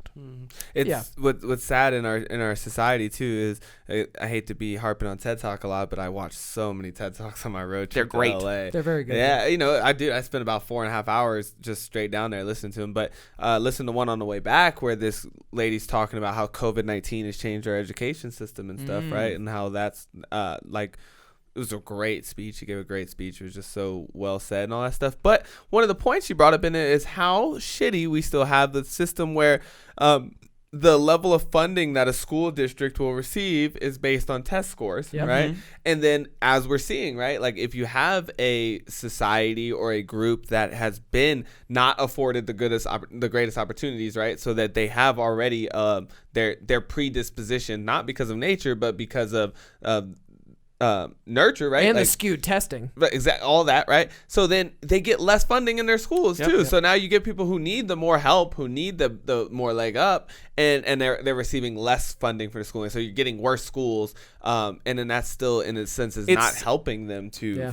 It's the old analogy of testing a fish on how well it can climb a tree. Exactly. In the same way that we were talking about, like, oh well, these Aboriginals in Africa or whatever, they aren't as intelligent as us because their houses are different than ours. It's like they are so much more intelligent with the resources that they have than you could even imagine, because you are so dumb with their resources. So you can't even see how smart they are 100%. Because you don't know anything about them and how it works over here. And I think that one of the biggest issues for me when people bring up these kinds of ideas is that they come into them like the guy at the end of that TED Talk said, with these preconceived ideas. Like he had a visceral human need to want to connect with somebody, and as soon as he saw even the slightest resemblance of himself in that in that somebody, he attributed all of his better qualities in his mind to those people. And we do that the same now. Like when you look at these tests and how they work and stuff like that, you obviously like tests that say that you're intelligent, and you want to use that to test everybody else's intelligence. But people's intelligence differ based on the kinds of things that they have to do. Exactly. And that's exactly another point she was saying too, is like, stop using these tests to compare our kids against each other, and exactly to say like you are not as intelligent or more than because you scored this much on a tax test that was completely fabricated by somebody who's gonna, like you said, test you based on markers that they deem as intelligent. Exactly. The people who make the test have an idea of what intelligence is, and so they make the test with that in mind, even though that might not be how other people are intelligent. I have a question for you. Do you think that you were at Fort Hood the best soldier on that post? Fuck no. You won Fort Hood Soldier of the Year. I know, it's incredible. Because the testing process. It's a great example. Yeah, it is. I thought so. So good. Because like. Completely rigged. Yeah, not even just rigged, but like skewed in a certain way. Oh, 100%. So like if you are physically superior, right, and then you could also answer some of these questions well, you're going to do better than somebody who could answer every question correctly but can't do 25 push-ups in a row. Well, and then you're bringing up an amazing point, because even in that test too, it was even skewed more towards bias. Like, I passed, or I won the competition knowing no answers to any of the questions. But because I was able to display my lack of knowledge confidently, they picked me, right? And it was like, that's a pick thing, like where we like you better than this other guy. Judging. Yeah, that's judging, right? And it's subjective. Oh, correct. 100%. Yeah, like just a subjective judgment call. Yeah. And that's like some of these tests. are. Yeah, some of these tests are like they said, Thomas Sowell said in that quote that I read, he was talking about this group of people who did not do well on this part of the intelligence tests, but then later on did much better in these other intelligence tests. And it looked like they had gained intelligence, when in reality, it was just test taking faults. Like it's just faults in your test taking. And with the school system, you bring up a great point, because that negativity feedback loop of, okay, well, these people don't do well on these type of tests, right? But you can give them this other one, they would do better. But they obviously don't do good on these ones. So let's keep giving those tests to those people so that they don't get the funding, so that the people who do good on the test can get the funding. Now, I'm putting motivations where I don't know there are motivations, but if you were a white supremacist, you could see how that or a could skew segregationist, then you can see how someone who believed in that would want the money going to their kid's school. Right. Man, think about this. When you brought up education, it reminded me. Last night I was talking to one of my coworkers, and she was just kind of telling me about how she was having a lot of issues over the last year, especially around school, because she doesn't learn. Like, she learns in a group environment much better than online or something like that. And so when you brought up the idea of how that TED Talk that you mentioned about how we're now changing broad aspects of the educational system in a way that will favor certain students over other students. 100%. You know, it's like all of a sudden students who are more on like that kind of like self-education bit where they think, oh, well, I do better learning about learning on my own, you know, like give me a book to read and I'll read it and then I'll ace the test. Whereas other kids are like, you know, I need to have more like discussions with people to kind of explain some of these concepts in the book that I don't quite understand or you know, something like that. And you can see how these just in the ways that you present the information to children can change how well they will test on the exact same information. It's the teaching bias of like, I think that this is the most important part about this, so I'm going to teach them this part. Yep. It's very, very scary. Very scary. But, you know, like you said, I definitely think that when you look at that disparity between how well people are scoring on tests, because you can't even call it intelligence. You know, it's just like it's how just well test-taking. people are scoring on these tests. It does seem to be. It doesn't seem to be. I think it is, but I mean, whatever. Environmental, right? You know, it's like you said, like a lot of these races weren't even allowed in colleges for ages. Yeah. And then so now you're going to have parents who weren't highly educated. How are they supposed to help you become highly educated if they weren't? And so that, you know, like you said, you grow up in these environments where in schooling and intelligence, or not intelligence, but the ability to take these tests isn't valued, you know? And like these people are more in societies where they're trying to survive and they're trying to live, but then what does that breed? You see a lot of people with these street smarts, right? Like they have this intelligence, people skills. Yes, this intelligence that is a far different marker than knowing something in a book, but they can create things or manipulate things, or they can talk you into something that you right? Persuasion. Where, I mean, and now we're learning about stuff like emotional intelligence. Like all of a sudden there's an intelligence about your emotions and stuff. So it's like, oh, so basically what you're saying is that certain people, regardless of where they come from, are better at certain things than others. Yeah. And I think what's really interesting, I was going to bring this up earlier, but I wonder how, like, you know, we talk about race and stuff like that and how they were looking at the racial disparities between IQ and intelligence or whatever. But then think about the idea of like how for almost all of human history up until a very recent time when travel was more accessible to more people and we've had this like commingling, the spread of information and certain like all of a race was from one area. Yeah. And so like if you had all of a race, like I imagine like if you had a small cohort of black people that were raised in like China for a long time, you know, through a couple of generations, would they be like really good at math because that culture values math or something like that? Like, you know, in the sense that where you come from, not based on your genetics, but where you come from culturally also has a lot to play with your intelligence. Because I promise you, if any of us took you know, we've talked about it maybe a few times, definitely in the Scientology episode. The Scientology, when we went to visit the center, they gave us their IQ test. And I don't know, you know, they said that we scored so high on that test that we could legally be considered geniuses. Now, they were also trying to get us to buy into the Scientology church, so it's hard to say whether or not that was actually true. Gonna have to change the name of the podcast. But I think that that just goes like, if we were to go and take China's IQ test, we'd probably be stupid as hell. So it's like, oh, well, in Scientology you're a genius, but in Chinese universities you're dumb as fuck. And it's like, oh, so Chinese people value different things than we do. Weird. I'm an Episcopalian genius. Like, I'm a Baptist dum-dum. Like, what doesn't make any What does that even sense. mean? Yeah, what does that even mean? But, oh man. So do you guys think that black people are actually better at basketball because they're black? I mean, I think that this is gonna be an interesting. Would you like to go first? Yeah, I'm gonna go first. I have a lot to say. I'm gonna start writing things down. This is going to be an interesting way to answer this question, because I will say, I do think that black people are better at basketball on a whole, generally. If you were gonna pick a team, you know, and you had an option between 10 white people and 10 black people, and you could win $1 million, whoever wins. Yeah.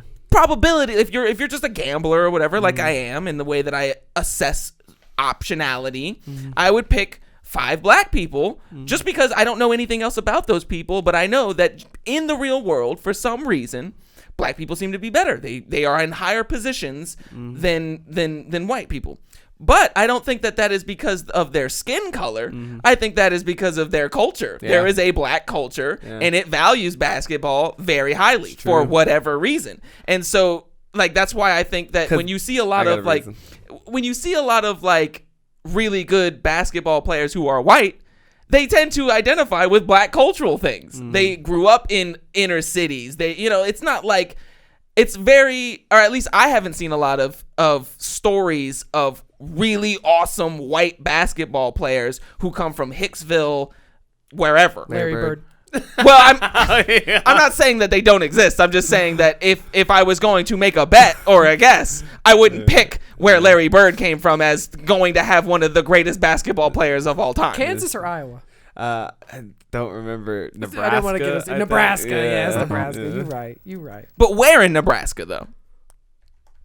Is there any place in Nebraska other than the fields? Well, see, already you have a predisposition of what the idea of Nebraska is, but I'm sure that there is a place. His nickname was the Hick with the Lick or something. The Hick with the Lick. The Hick from French Lick. That's funny. Oh, that's great. From French Lick and Larry Legend. Damn, that's funny. But where was he born? He was born Indiana. Okay, it was Indiana. West Baden Springs, Indiana. That does not sound like a big city. No, it doesn't sound like somewhere. But they call him the Hick from French Lick. That's funny. It's hilarious.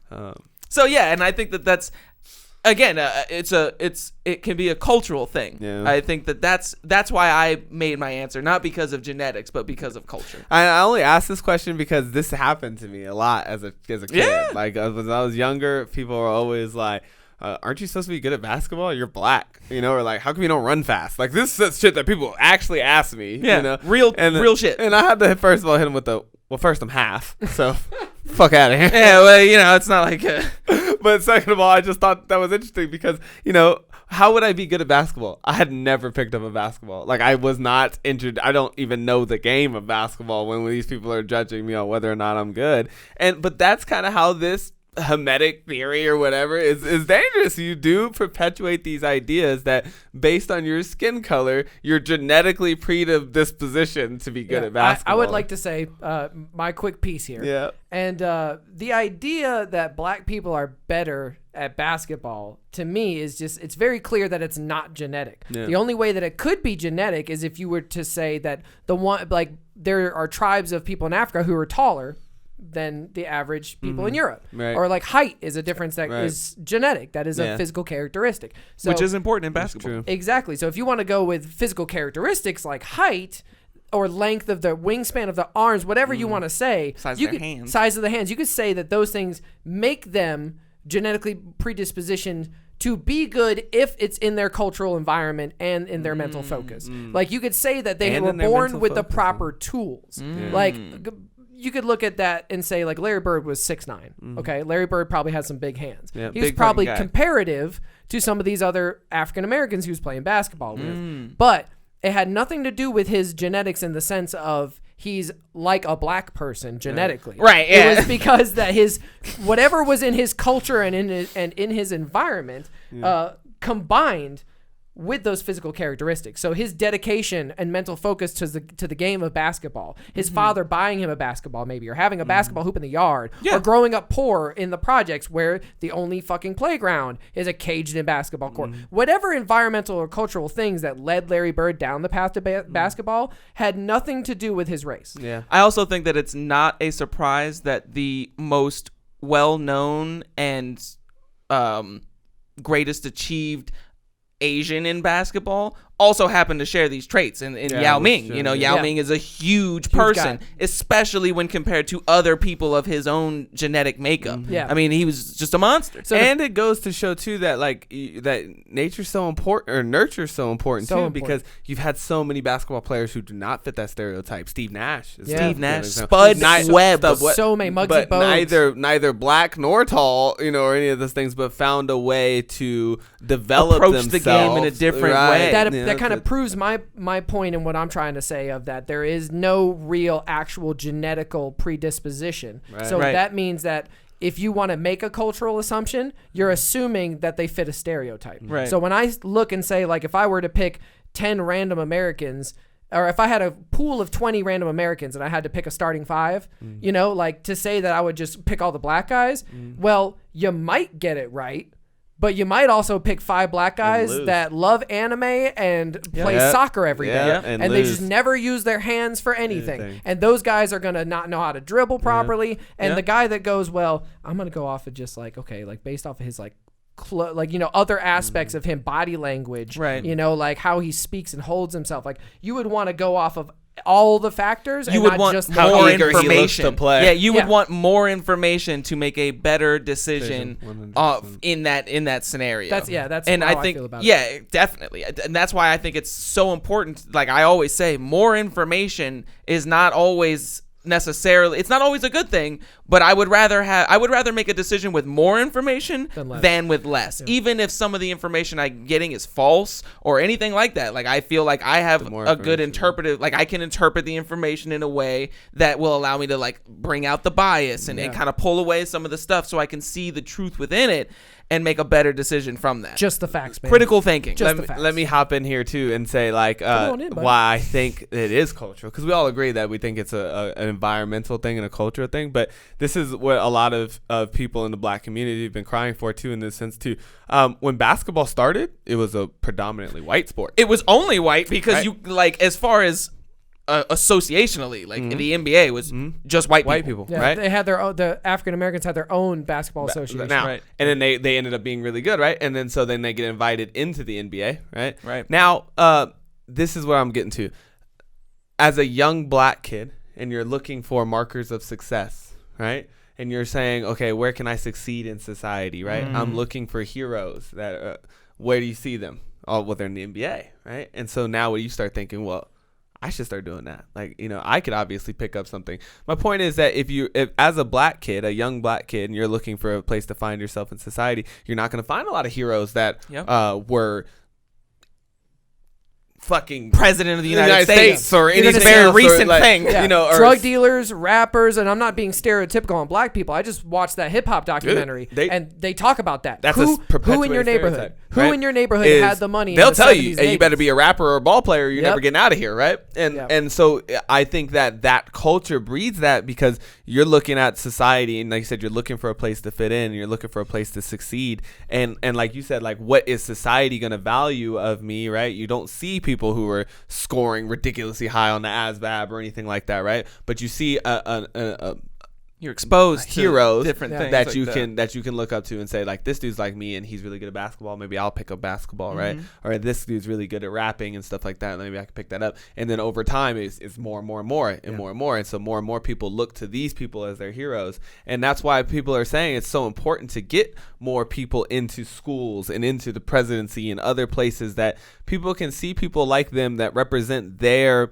physical appearance, right? And then can influence you into picking that up as a thing so that you'll nurture that, right? So that you can see that is an ability that you can nurture, and that they will start to nurture that, because these stereotypes do start to exist. Yeah, because and they do start to glass ceilings and shit. Yeah, right. and part of that is because like when you're poor, some people idolize money. Yeah. So if you're growing up in the projects and your idols are the guys with the really nice cars and the really nice clothes, who are those guys? Yeah. Those are drug dealers. Those are guys who make music. A lot of rappers present that image as well. And we're moving into the 80s here, where it's your basketball players are the ones where it's like, who has the capital status? Who has that icon of wealth? Yeah. And it is like basketball players, but then look at the negative ones.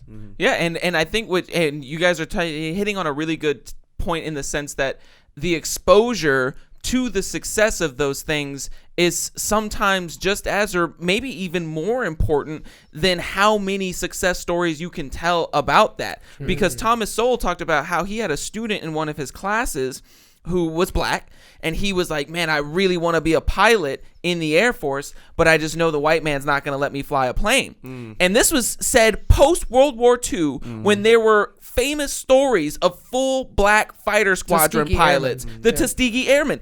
And this black man just never knew about that. He didn't know that there were any famous, world-renowned black Air Force pilots. And he was just like, well, I mean, obviously white people aren't gonna let me fly planes. Yeah. And Thomas Sowell felt so bad for this kid, because he was like, man, if somehow he could have just been exposed to this story, he would have a completely different perception and could have started way earlier on this task that was his dream in life. Right. So somehow he had been exposed to piloting and fighter pilots, but he had never seen a black guy do it. And because he had never seen a black guy do it, he just assumed that he could never do it and didn't even try. Representation. That brings up a great point about representation.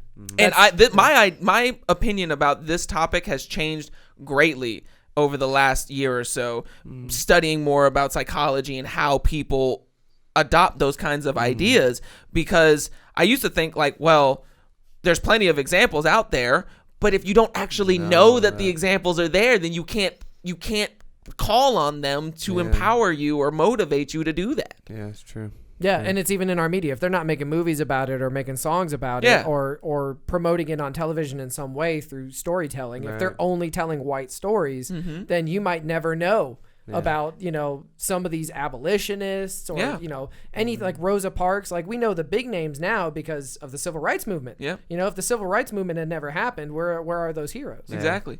And I think that, I do want to say, like, I don't think, like, I'll just use the president as an example. Like, I don't think that we should be looking to elect, an Indian person, like from India, not Native American, or a Native American person to the presidency solely based on the idea that we want to show Native Americans or Indians that they can be president, but that we should be open to lots of different criteria that would make what we call a good president than just the ones that we have right now. Like if we compare every president, if we compare every potential president to the past or previous presidents, then it's not going to be a surprise that they all, that they're white people, because for all of this country's history up until 8 years ago, or well, I guess it would be 12 years ago now, they were all white. Not a single person was anything other than white. Not even any other race that happened to be, like the greatest distinctions that you could make was which form of Christianity they followed. I was going to say, we barely had a Catholic. Yeah, it was like,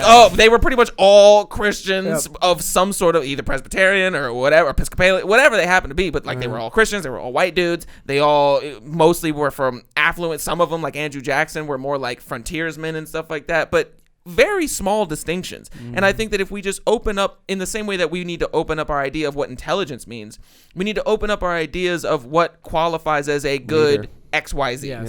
I 100% agree.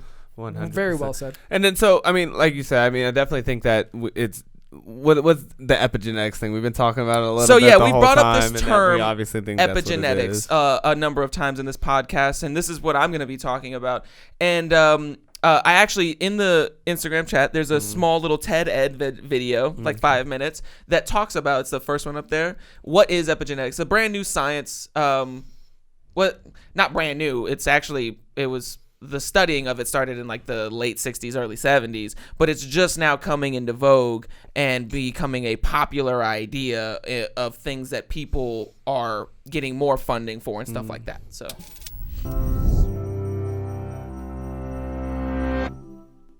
Here's a conundrum. Identical twins originate from the same DNA, so how can they turn out so different, even in traits that have a significant genetic component? For instance, why might one twin get heart disease at 55 while her sister runs marathons in perfect health? Nature versus nurture has a lot to do with it, but a deeper related answer can be found within something called epigenetics. That's the study of how DNA interacts with the multitude of smaller molecules found within cells, which can activate and deactivate genes.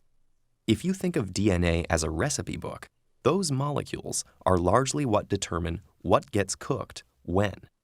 They aren't making any conscious choices themselves. Rather, their presence and concentration within cells makes the difference. So how does that work? Genes in DNA are expressed when they're read and transcribed into RNA, which is translated into proteins by structures called ribosomes. And proteins are much of what determines a cell's characteristics and function. Epigenetic changes can boost or interfere with the transcription of specific genes. The most common way interference happens is that DNA, or the proteins it's wrapped around, gets labeled with small chemical tags. The set of all of the chemical tags that are attached to the genome of a given cell is called the epigenome.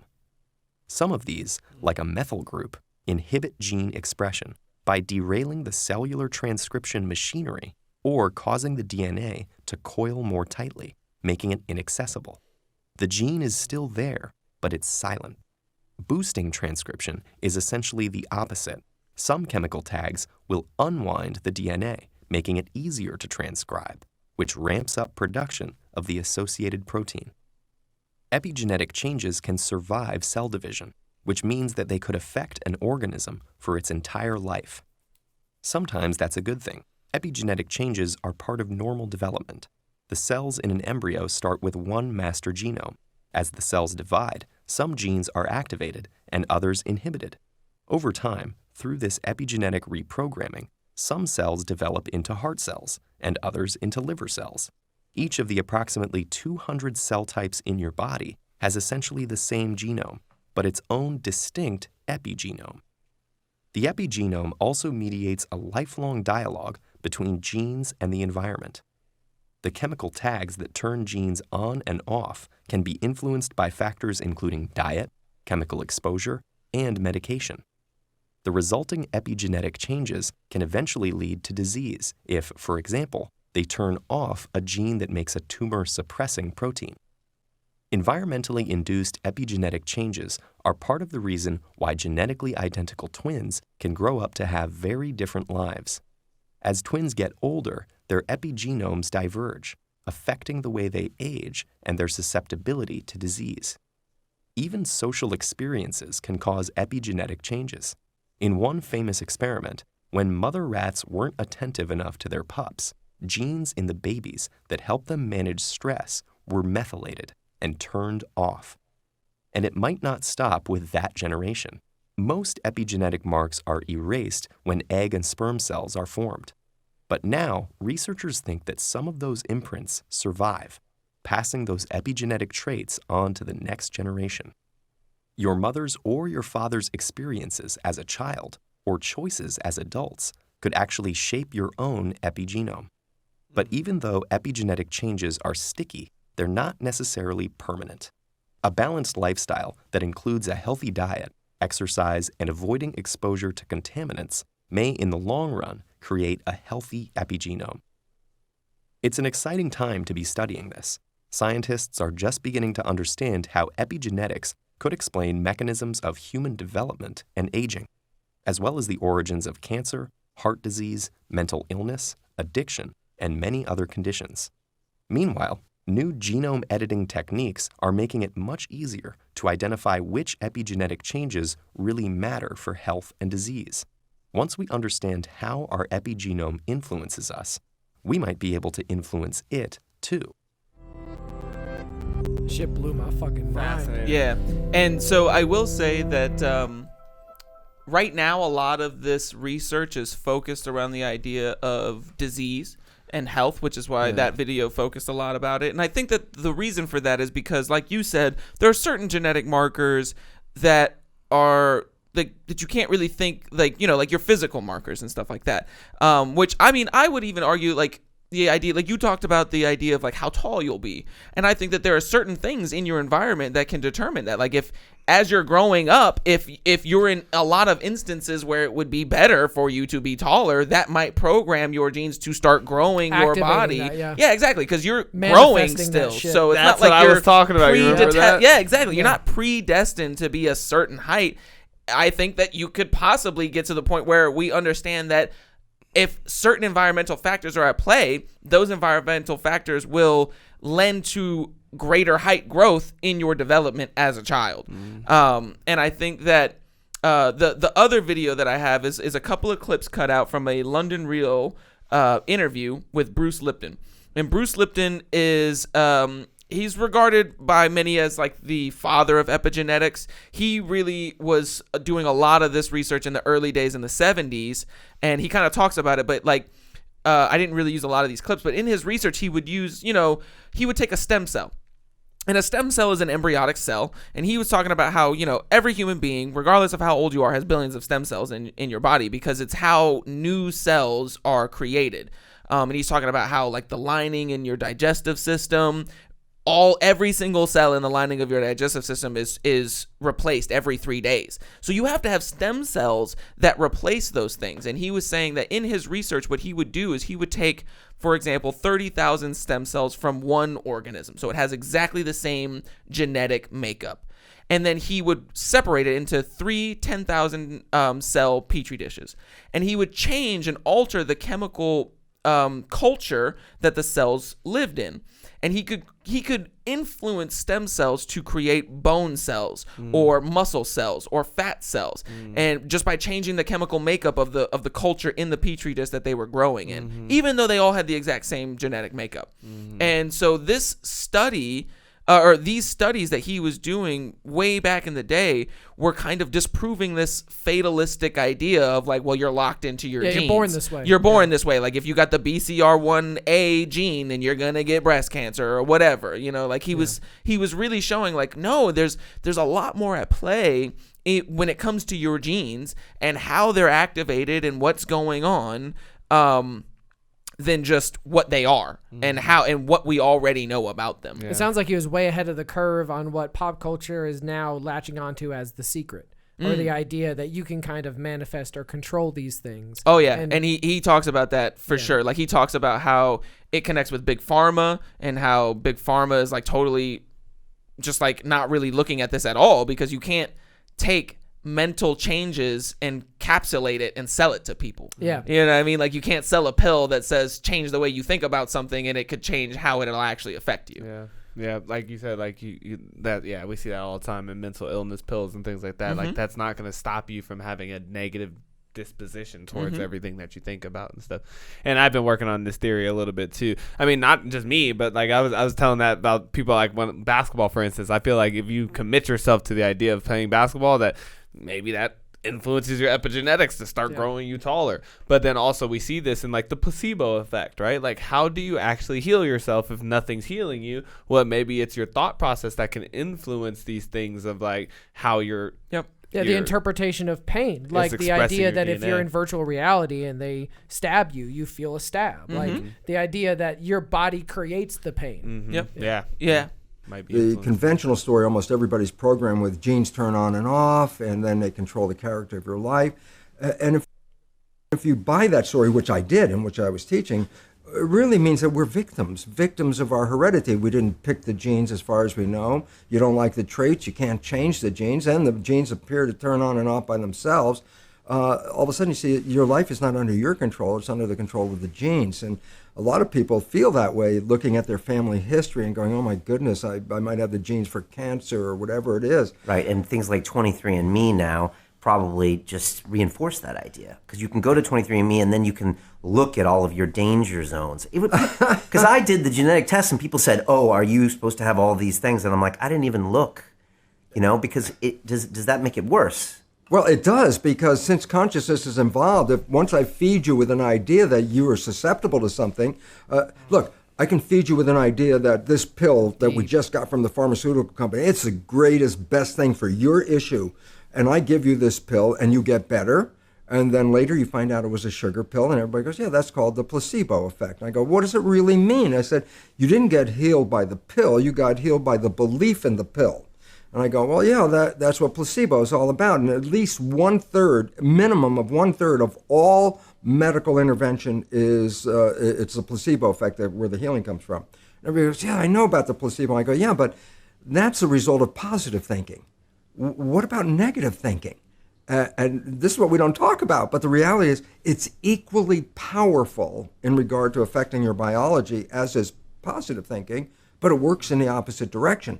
A negative thought is called the nocebo effect, can cause any disease, and you can die. If you believe you're going to die, you can die from the belief. So we really have to watch out, because as psychologists would tell us, 70% or more of our thoughts are negative and redundant, replaying the same negative thoughts. I go, if thoughts had nothing to do with it, fine. But thoughts, positive or negative, shape our biology. And all of a sudden it says, well, now it's time to wake up, because our negative thinking is manifesting a negative life experience. Okay. It is a science. It's a hard science, and it's the leading edge. Now, I'll tell you where the problem comes from. Not so much the scientists, but the pharmaceutical industry. And the reason why this becomes important is because the pharmaceutical industry runs the show in medicine. And if you could put this kind of healing that I'm talking about into a capsule or tablet, they'd be talking about it right now. But this is a consciousness healing, and you can't sell it. And so what's the result? They're not interested in it. And they, through their money, which is massive, actually determine the curriculum in a medical school.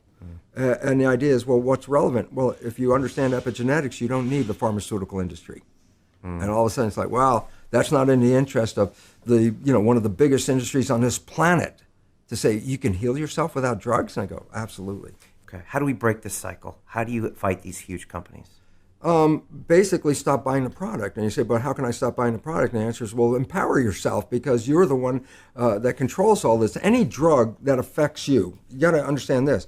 If I take a drug and it affects me, the reason why it affects me is because I have a natural equivalent of that drug in my own biology. You and I have talked about this. You don't take a drug and it and activates something that your have a brain receptor already can do. Yes, we've had multiple conversations, especially with a lot of people that come from the your personal fan base and stuff like that, because you talk about a lot of mental health issues and stuff. And I recently wrote a blog on my website, and it was all about self-sufficiency. And I wasn't talking about self-sufficiency in the idea of like, oh, you like grow your own food, or that you are a doomsday prepper or anything like that. But it was more about the idea that you take responsibility and empowerment for the things that you're going to learn and the skills that you have. And it's more of like a self-education type of lineage. But in that blog post, I talked about anxiety.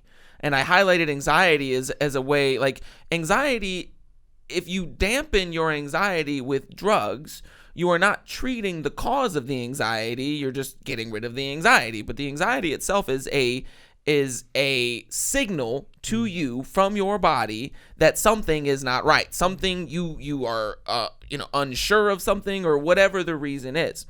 And I had somebody comment back on it, and they were saying, that would be true for people whose brains function properly, but for people whose brains do not function properly, they have anxiety for things that they, quote, should not have anxiety over, or things that cause more anxiety than should really be occurring.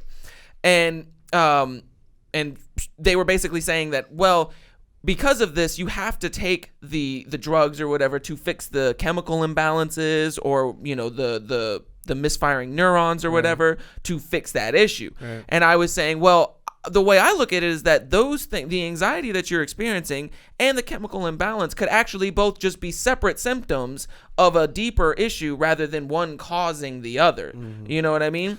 Well, my thing that I'm talking about was in the sense of like, if there's a chemical imbalance in your brain, right? You take this pill. The pill doesn't put the chemical in your brain. Right. The pill activates your brain's ability to produce the chemical. Exactly. So my point being is that everything you need for your brain to operate and function properly is already in your brain. Right. And so when you're taking these pills and people are like, oh, these pills are healing me and stuff, these pills are not doing anything. Like he said, if you're using the pill to activate it, why can't you use your mind to activate the chemical to start? Right. Like, why is there no other mechanism that can kick that start? Or even your diet, not even your mind. Or like sometimes like you might just, because like people like, well, I have a thyroid condition, so that's why I keep gaining weight. And I'm like, yeah, but you also eat like crap. Yeah, that's my thing. Yeah, and it's like, so like, I mean, that can't be helping you. And it's like, well, it doesn't matter what I eat, I'd still be gaining weight. And I'm like, I just can't. I'm not a doctor, but that just at least try. Yeah, I mean, that just doesn't make any sense to me. Definitely not helping you. What you guys are pointing to is something that I believe in too, which that your mindset matters. Like you're gonna stay sick even if you take the medicine if your mindset is that of a person who is sick with that disease. Yeah. So you do have to attack the mindset. Yeah. And some people aren't there yet, and they take the medicine that does activate the stuff inside of their brain that they could do themselves. I do also believe in that because, you know, I to me, it just makes sense. Like when I take acid, acid is helping my brain produce this thing, but everything that's happening is inside of me. Yeah, it's already it's not it's not like the acid machine is just rolling out like what my brain chemistry is. Right. It's just rolling out a little fucking thing that activates a signal. Yeah, a signal to open up certain things. When they put hormone blockers and when I went to think about my kid and the hormone blockers, right? There's not like a thing where what it does is it tricks your brain into thinking you've already gone through puberty, right? It doesn't stop puberty or nothing like that, but it tricks your brain into thinking that it does by pumping some chemical in there, and then that shuts your pituitary gland off. Your pituitary gland actually kicks up real quick, and then it's like, oh shit, we already have too much of this, and then it shuts back down, and then it stays dormant thinking that you've already been through puberty. Yep. But see, it's like, so these chemicals that they put in our brains are not they're tricking our brains into doing what they want them to do, right? But I like I said, I definitely don't say like obviously that pill has the ability to trick your brain into doing that, but then I also ask the same question that this guy's asking and anybody else is, what else could I do to trick my brain? What other methods are available in the same way? Trick my brain into doing we're seeing a very interesting example of this right now with the whole ventilator thing with COVID-19. And I remember listening to Joe Rogan's interview with Michael Yo, which is his comedian friend, and Michael Yo had an extremely bad case of COVID-19, and he talked about in this interview about how his doctor was like, no, we can't put him on a ventilator because what'll happen is if then his body will get used to the ventilator pumping the oxygen in his lungs for him, and it will stop doing it on its own. And so like the idea, and that's why you have drugs like statins and anxiety medication and stuff that you have to take for the rest of your life, because it's not actually solving the root issue. It's just taking over that process of your brain for you. And so if that's the case, then you have to continuously do it all the time. Otherwise, it doesn't work unless you fix whatever it is that's causing your brain not to produce those things on its own. Yeah. It's hard for a lot of people to accept that you can control your reality in these ways. Yeah. Oh, yeah. Like it took me a long time. That your thoughts can change your biology? Yeah, not even just change your biology, but like dictate future manifestations of everything in your life. Yep. Like you can attract these things through these different laws. Like those type of things are hard for a lot of people in the everyday life, in the normative life, to really grasp a hold of, because they say, well, when I get sick, I take this pill and it makes me better, or to obtain these things, I have to follow these predetermined steps. Right. Do you though? Yeah, but even like this dude's suggesting too, the companies would love it that way. Yeah, they would love for you to never figure out that you can possibly do this with your thought process. It's structured to make you follow their lead. It's to stay into that little ideas that they have, because they profit greatly from that. Like from you would be a lifelong customer. Buying their workout program. I mean, this goes on and on. You know, like this and that is a benefit to you because, you know, whatever, but they profit on that. I'm very interested with this drug. Like you were having this protein receptor for a drug you may never take. That would be silly. So if you have a receptor for a drug, then by definition that receptor was already there because there's a natural drug. So in smoking pot, everyone, oh no, there's a drug called tetrahydrocannabinol, and guess what? You have receptors for it because you make your own. So the idea is this: well, if you want to have the effect of the drug, do you have to take an outside drug? And I say, no, you have to change your consciousness because you already manufacture every equivalent of a drug right now. And the idea is, if you're not manufacturing it, then that means your consciousness is not supporting you in your health. And it's really an adjustment of consciousness, not an adjustment of your biology. The gene didn't cause it, okay? But it's related to a lifestyle. And if you change the lifestyle, you don't have to worry about the gene. But the problem is 95% of our life is coming from the programs of life, how to live life that we get in the first 7 years of life. The movie The Matrix is not science fiction. It's a documentary. Every human, and this is a fact, every human first 7 years is download a hypnosis. The brain of a child under 7 is in a lower vibrational frequency. When you put wires on a person's head, you read electroencephalograph, reading brain activity. Mm-hmm. A child below 7 has a lower vibration than consciousness.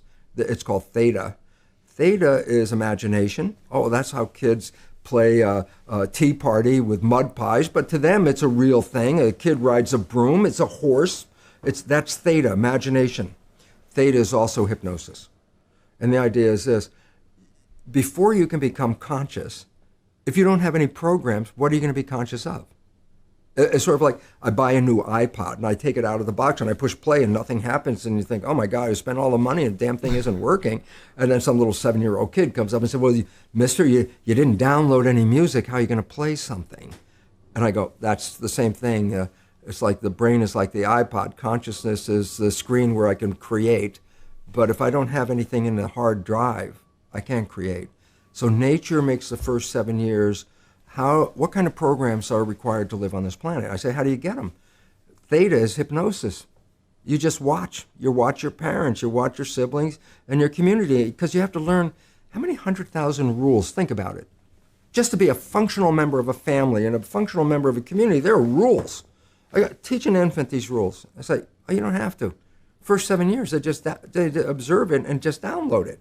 And then I say, well, why is it relevant? Because this is the unfortunate fact. 95% of our life, this is a fact, comes from those programs in the subconscious.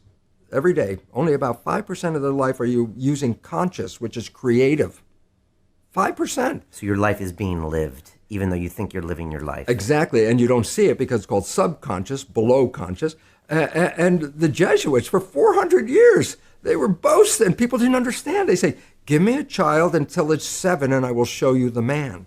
They've been saying that for 400 years because they knew 7 years was the program period. And 95% of your life after that will be whatever that program is. So Angelina Jolie runs in a family where there is cancer. And I say, yeah, they have the gene. I say, that didn't cause it. It was the behavior that was passed on. Behavior is passed on, not like genes. It's passed on through families, right, but it's passed on through learning in families. Okay. Look, this is not new. I mean, there's the famous book, Rich Dad, Poor Dad. Sure. And basically said you come from a poor family and you could struggle your whole life and try to get rich, but you're not going to make it. And if you come from a rich family, you could be stupid your whole life, Donald Trump, and make it. Not because it was thinking, but it was unconscious behavior that was downloaded from rich families into kids, which is unconscious. So they're making the right moves unconsciously. If they engage their conscious mind, then they look stupid, but it's unconscious. And that's the same thing with poor people. Poor people have beliefs from the family. Oh, you can't make it. Life's a struggle. Things are hard. Who do you think you are? And if that's the program you get, then 95% of the day you will sabotage yourself. And that's why poor people stay poor and rich people stay rich, because the programming. Yeah, I've had Robert Kiyosaki on the show. It's a great book. Well, there you go. Yeah. Yeah. So we need to raise our children differently. Is that what you're saying? 100%. Conscious parenting. What do we do?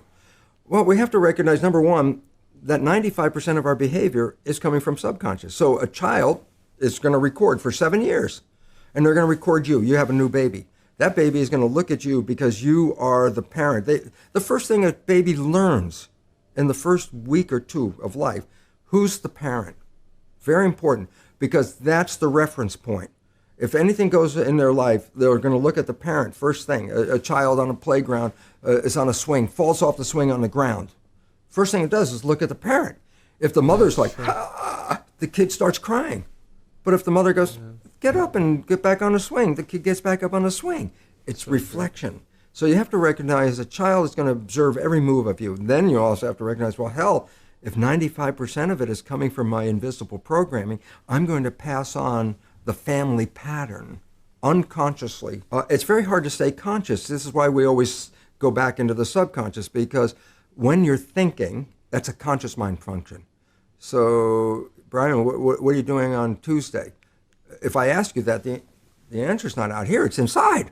So the moment you're thinking, you let go of driving the vehicle because you went inside. I go, well, it doesn't mean whatever you're doing, you stop walking or driving the car or doing a job.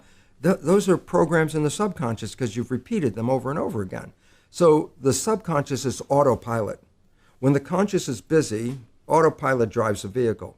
Point is, when conscious is busy, it's not observing what's going on. So let's say we're having this conversation in a car, and I've been driving for 10 minutes, and we've had this great conversation, and all of a sudden I look out the window, I go, I haven't paid attention to the road while we have the conversation. But I go back and say, can I say what the conversation was about? Yeah, we talked about this and this and this. And I say, and what was on the road during that 10 minutes? You go, I don't know, I wasn't paying attention. See, that's when the subconscious, so I say, how was your driving? And I go, it was whatever way you learned how to drive. And so this is just like 10 minutes of some clips that I pulled out from a longer video, and he's got multiple books where he talks about this. One of them, which is on my list of books that I want to read, is The Biology of Belief.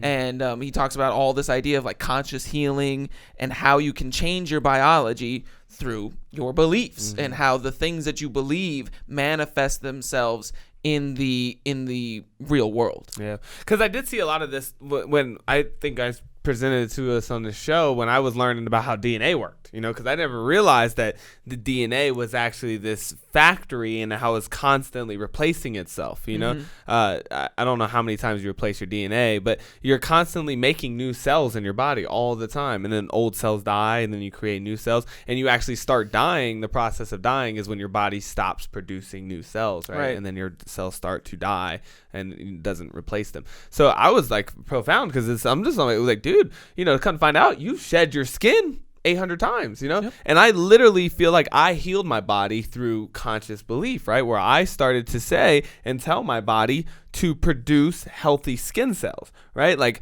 these skin cells that have eczema are going to die. And when you make these new cells, just make them without the fucking eczema. Yeah, just don't put any. It's like you're ordering them at a restaurant. Like, I don't want any eczema on this. Yeah, hold the eczema on my future skin. Yeah, exactly. Like, just leave that shit out. We don't need that. I know the last 30 batches you've made have been slathered in eczema, but if you could do me a favor, just leave it off this time and just give me plain skin. Yeah, and then it's incredible as I look at my skin now, and it's super healthy. Now, there's a lot of other things I can point to that, lend to this. I was on medicine that, again, was staving off my skin or my body's ability to do this, and was doing it per the medicine. And that medicine, I became addicted to it. I had to take that medicine, and I would have had to take that medicine forever.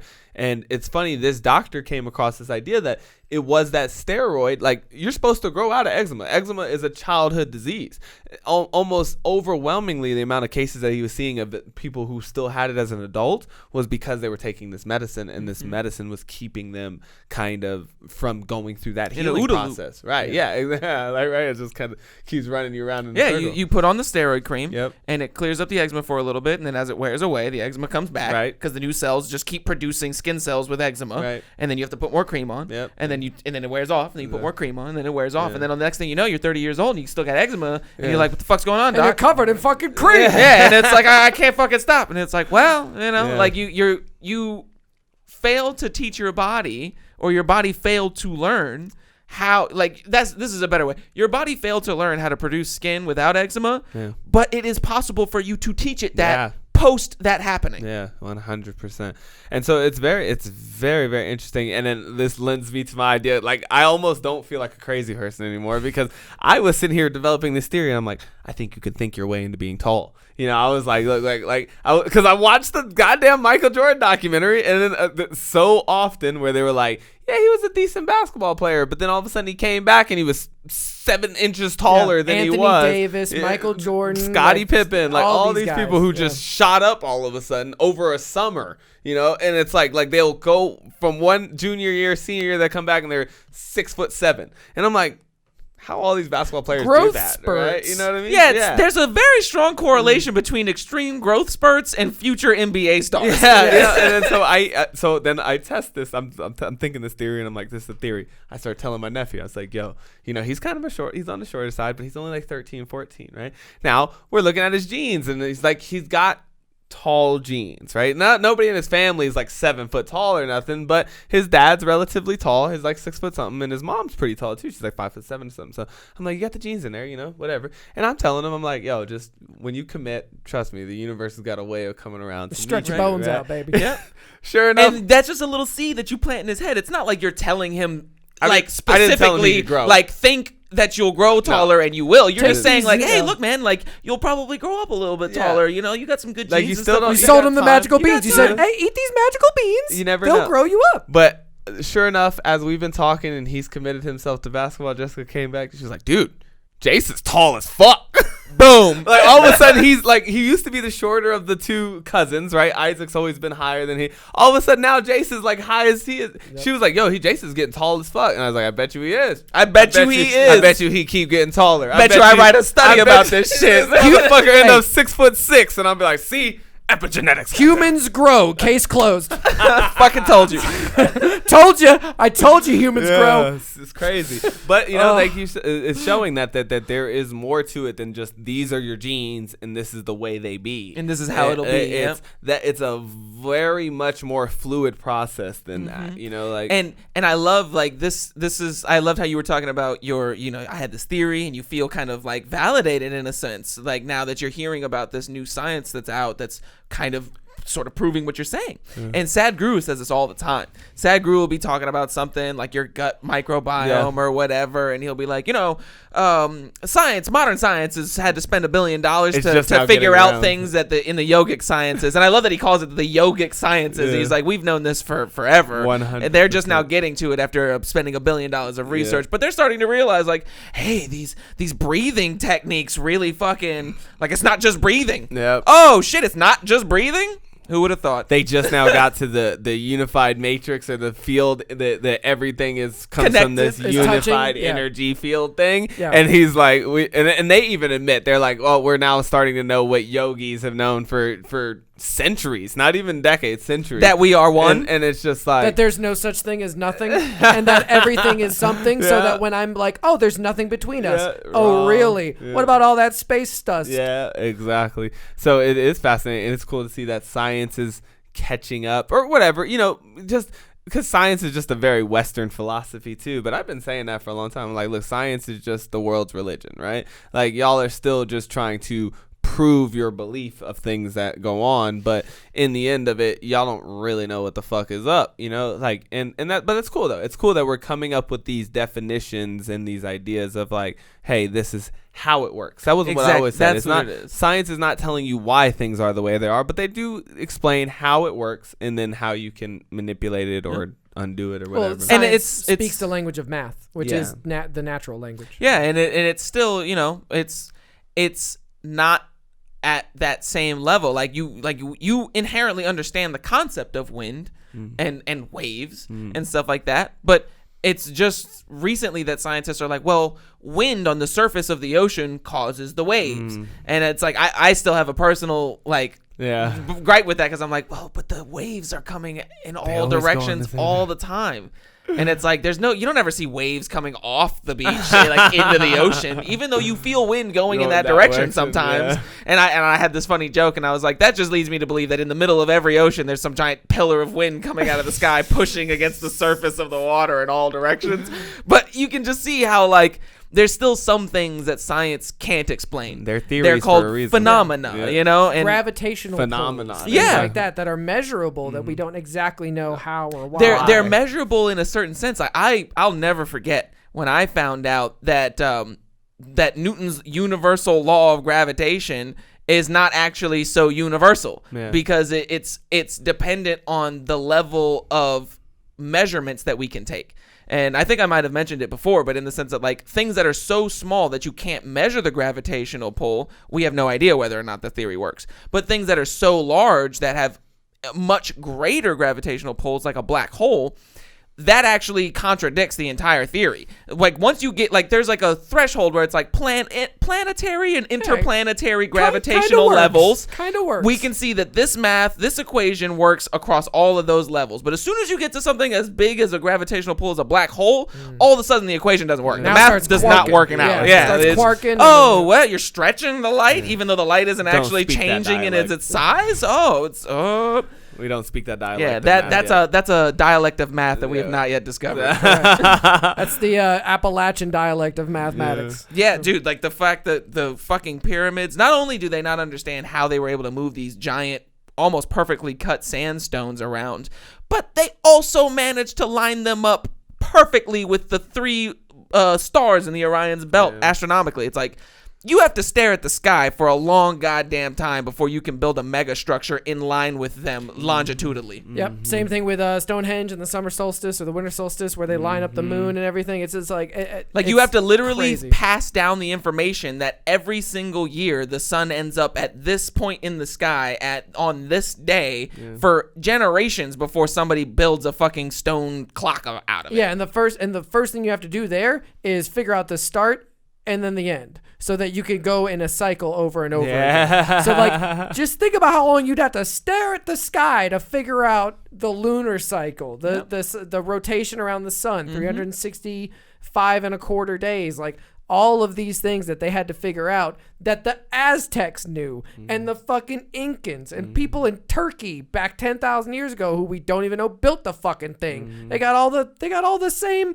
constellations. Yeah. They got the mind fucking. Yeah, dude. Yeah, and I think that the takeaway here is just that kind of like we said in the beginning, but that there's an interplay between nature and nurture. You know, you can't separate one from the other, you know, like black people aren't just better at basketball because they're black. There's something about black culture that reinforces that or whatever kind of cultural aspects that reinforce certain things. One of the points, like he kind of briefly mentioned the whole Angelina Jolie thing, but he also talked about how if you look at like the personalities or the demeanors of lots of cancer people, one of the biggest correlations you see is anger or this idea of being upset with the way that their lives are playing Cynicism. out. Yes, like there's some sort of correlation between being an angry, upset person and developing cancer.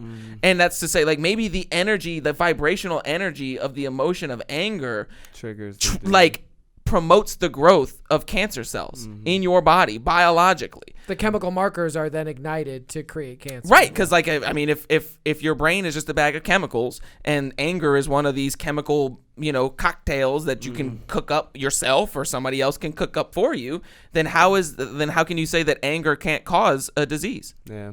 I definitely think, like you said, it's like those genes, but there's still a lot of randomness in here. You can maybe not even have the gene and then kick it on in a later age or something. Some chemical component in your environment. Right, you know. How babies' eye colors change. I remember when Brody was born, he had like gray eyes. Or no, not Brody, Isaiah. My first nephew, my sister's first son.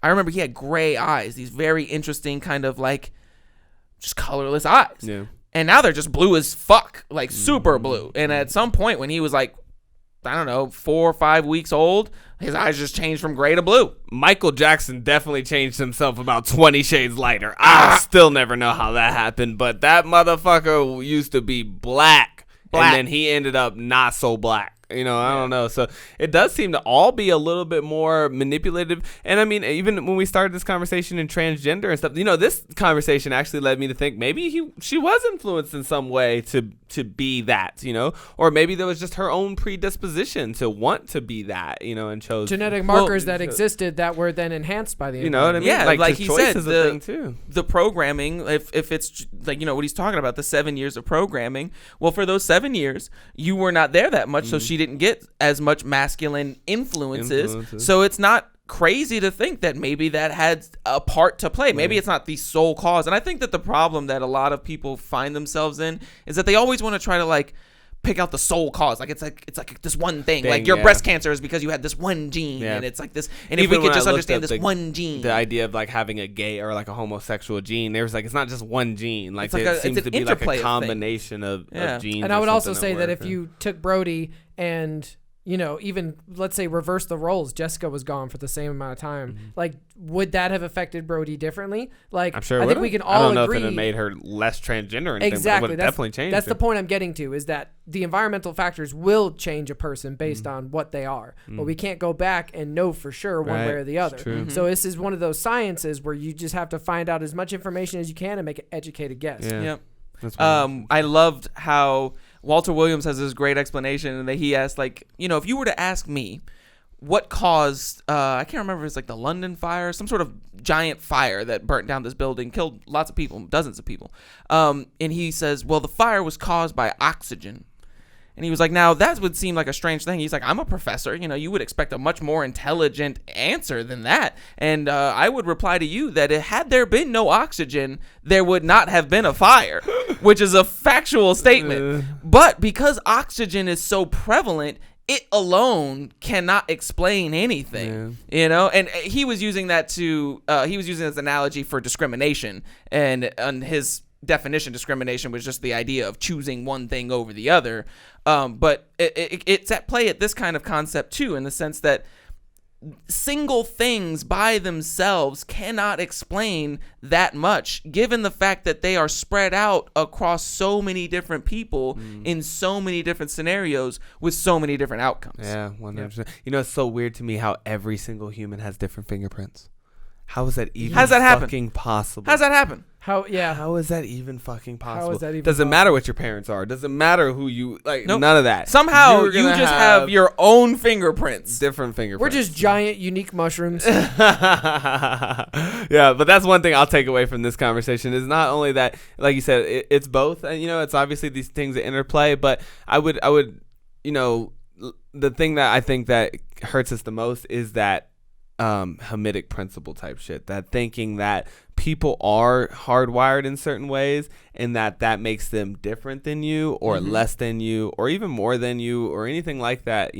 This person's dumber because they're this, or this person is supposed to be a good rapper or something because of that, or whatever. I think that has done more damage to us as a society than anything else. It's like I think that we do need to start understanding that it is just 100% unique. Like, each person's unique, and their circumstances and how they got to be that way, and you can't judge somebody just solely based on their nature or even their nurture.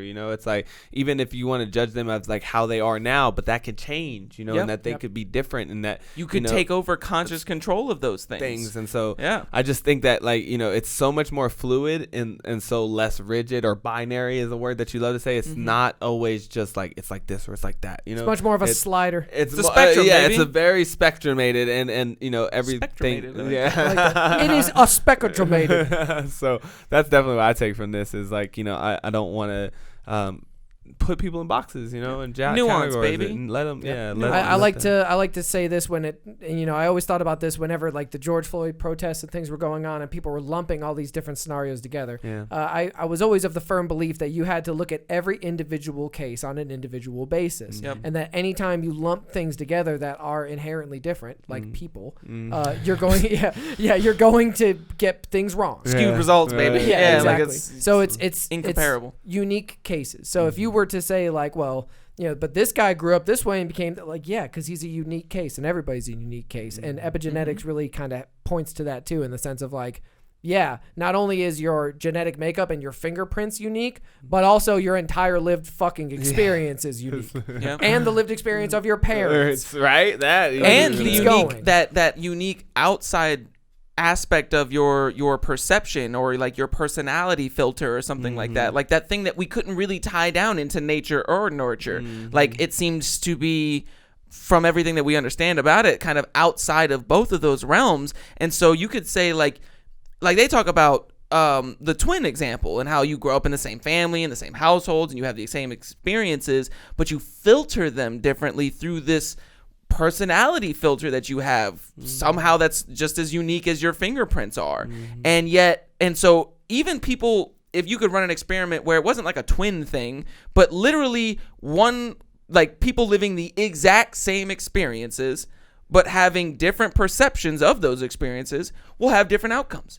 And so there's so much more I think that the uniqueness is the biggest aspect of this that I'm going to take away, is that like, even with all things being the same, as far as your experiences, your genetics, and everything else, there is some sort of intangible quality about you that's going to, for whatever reason, change the way that you see things and that you interpret things and the things that you like and dislike and all kinds of stuff like that. I feel that 100%. Well, I guess that's where we'll leave it at. Yeah. Until next time, we'll see you again, Internet. Peace.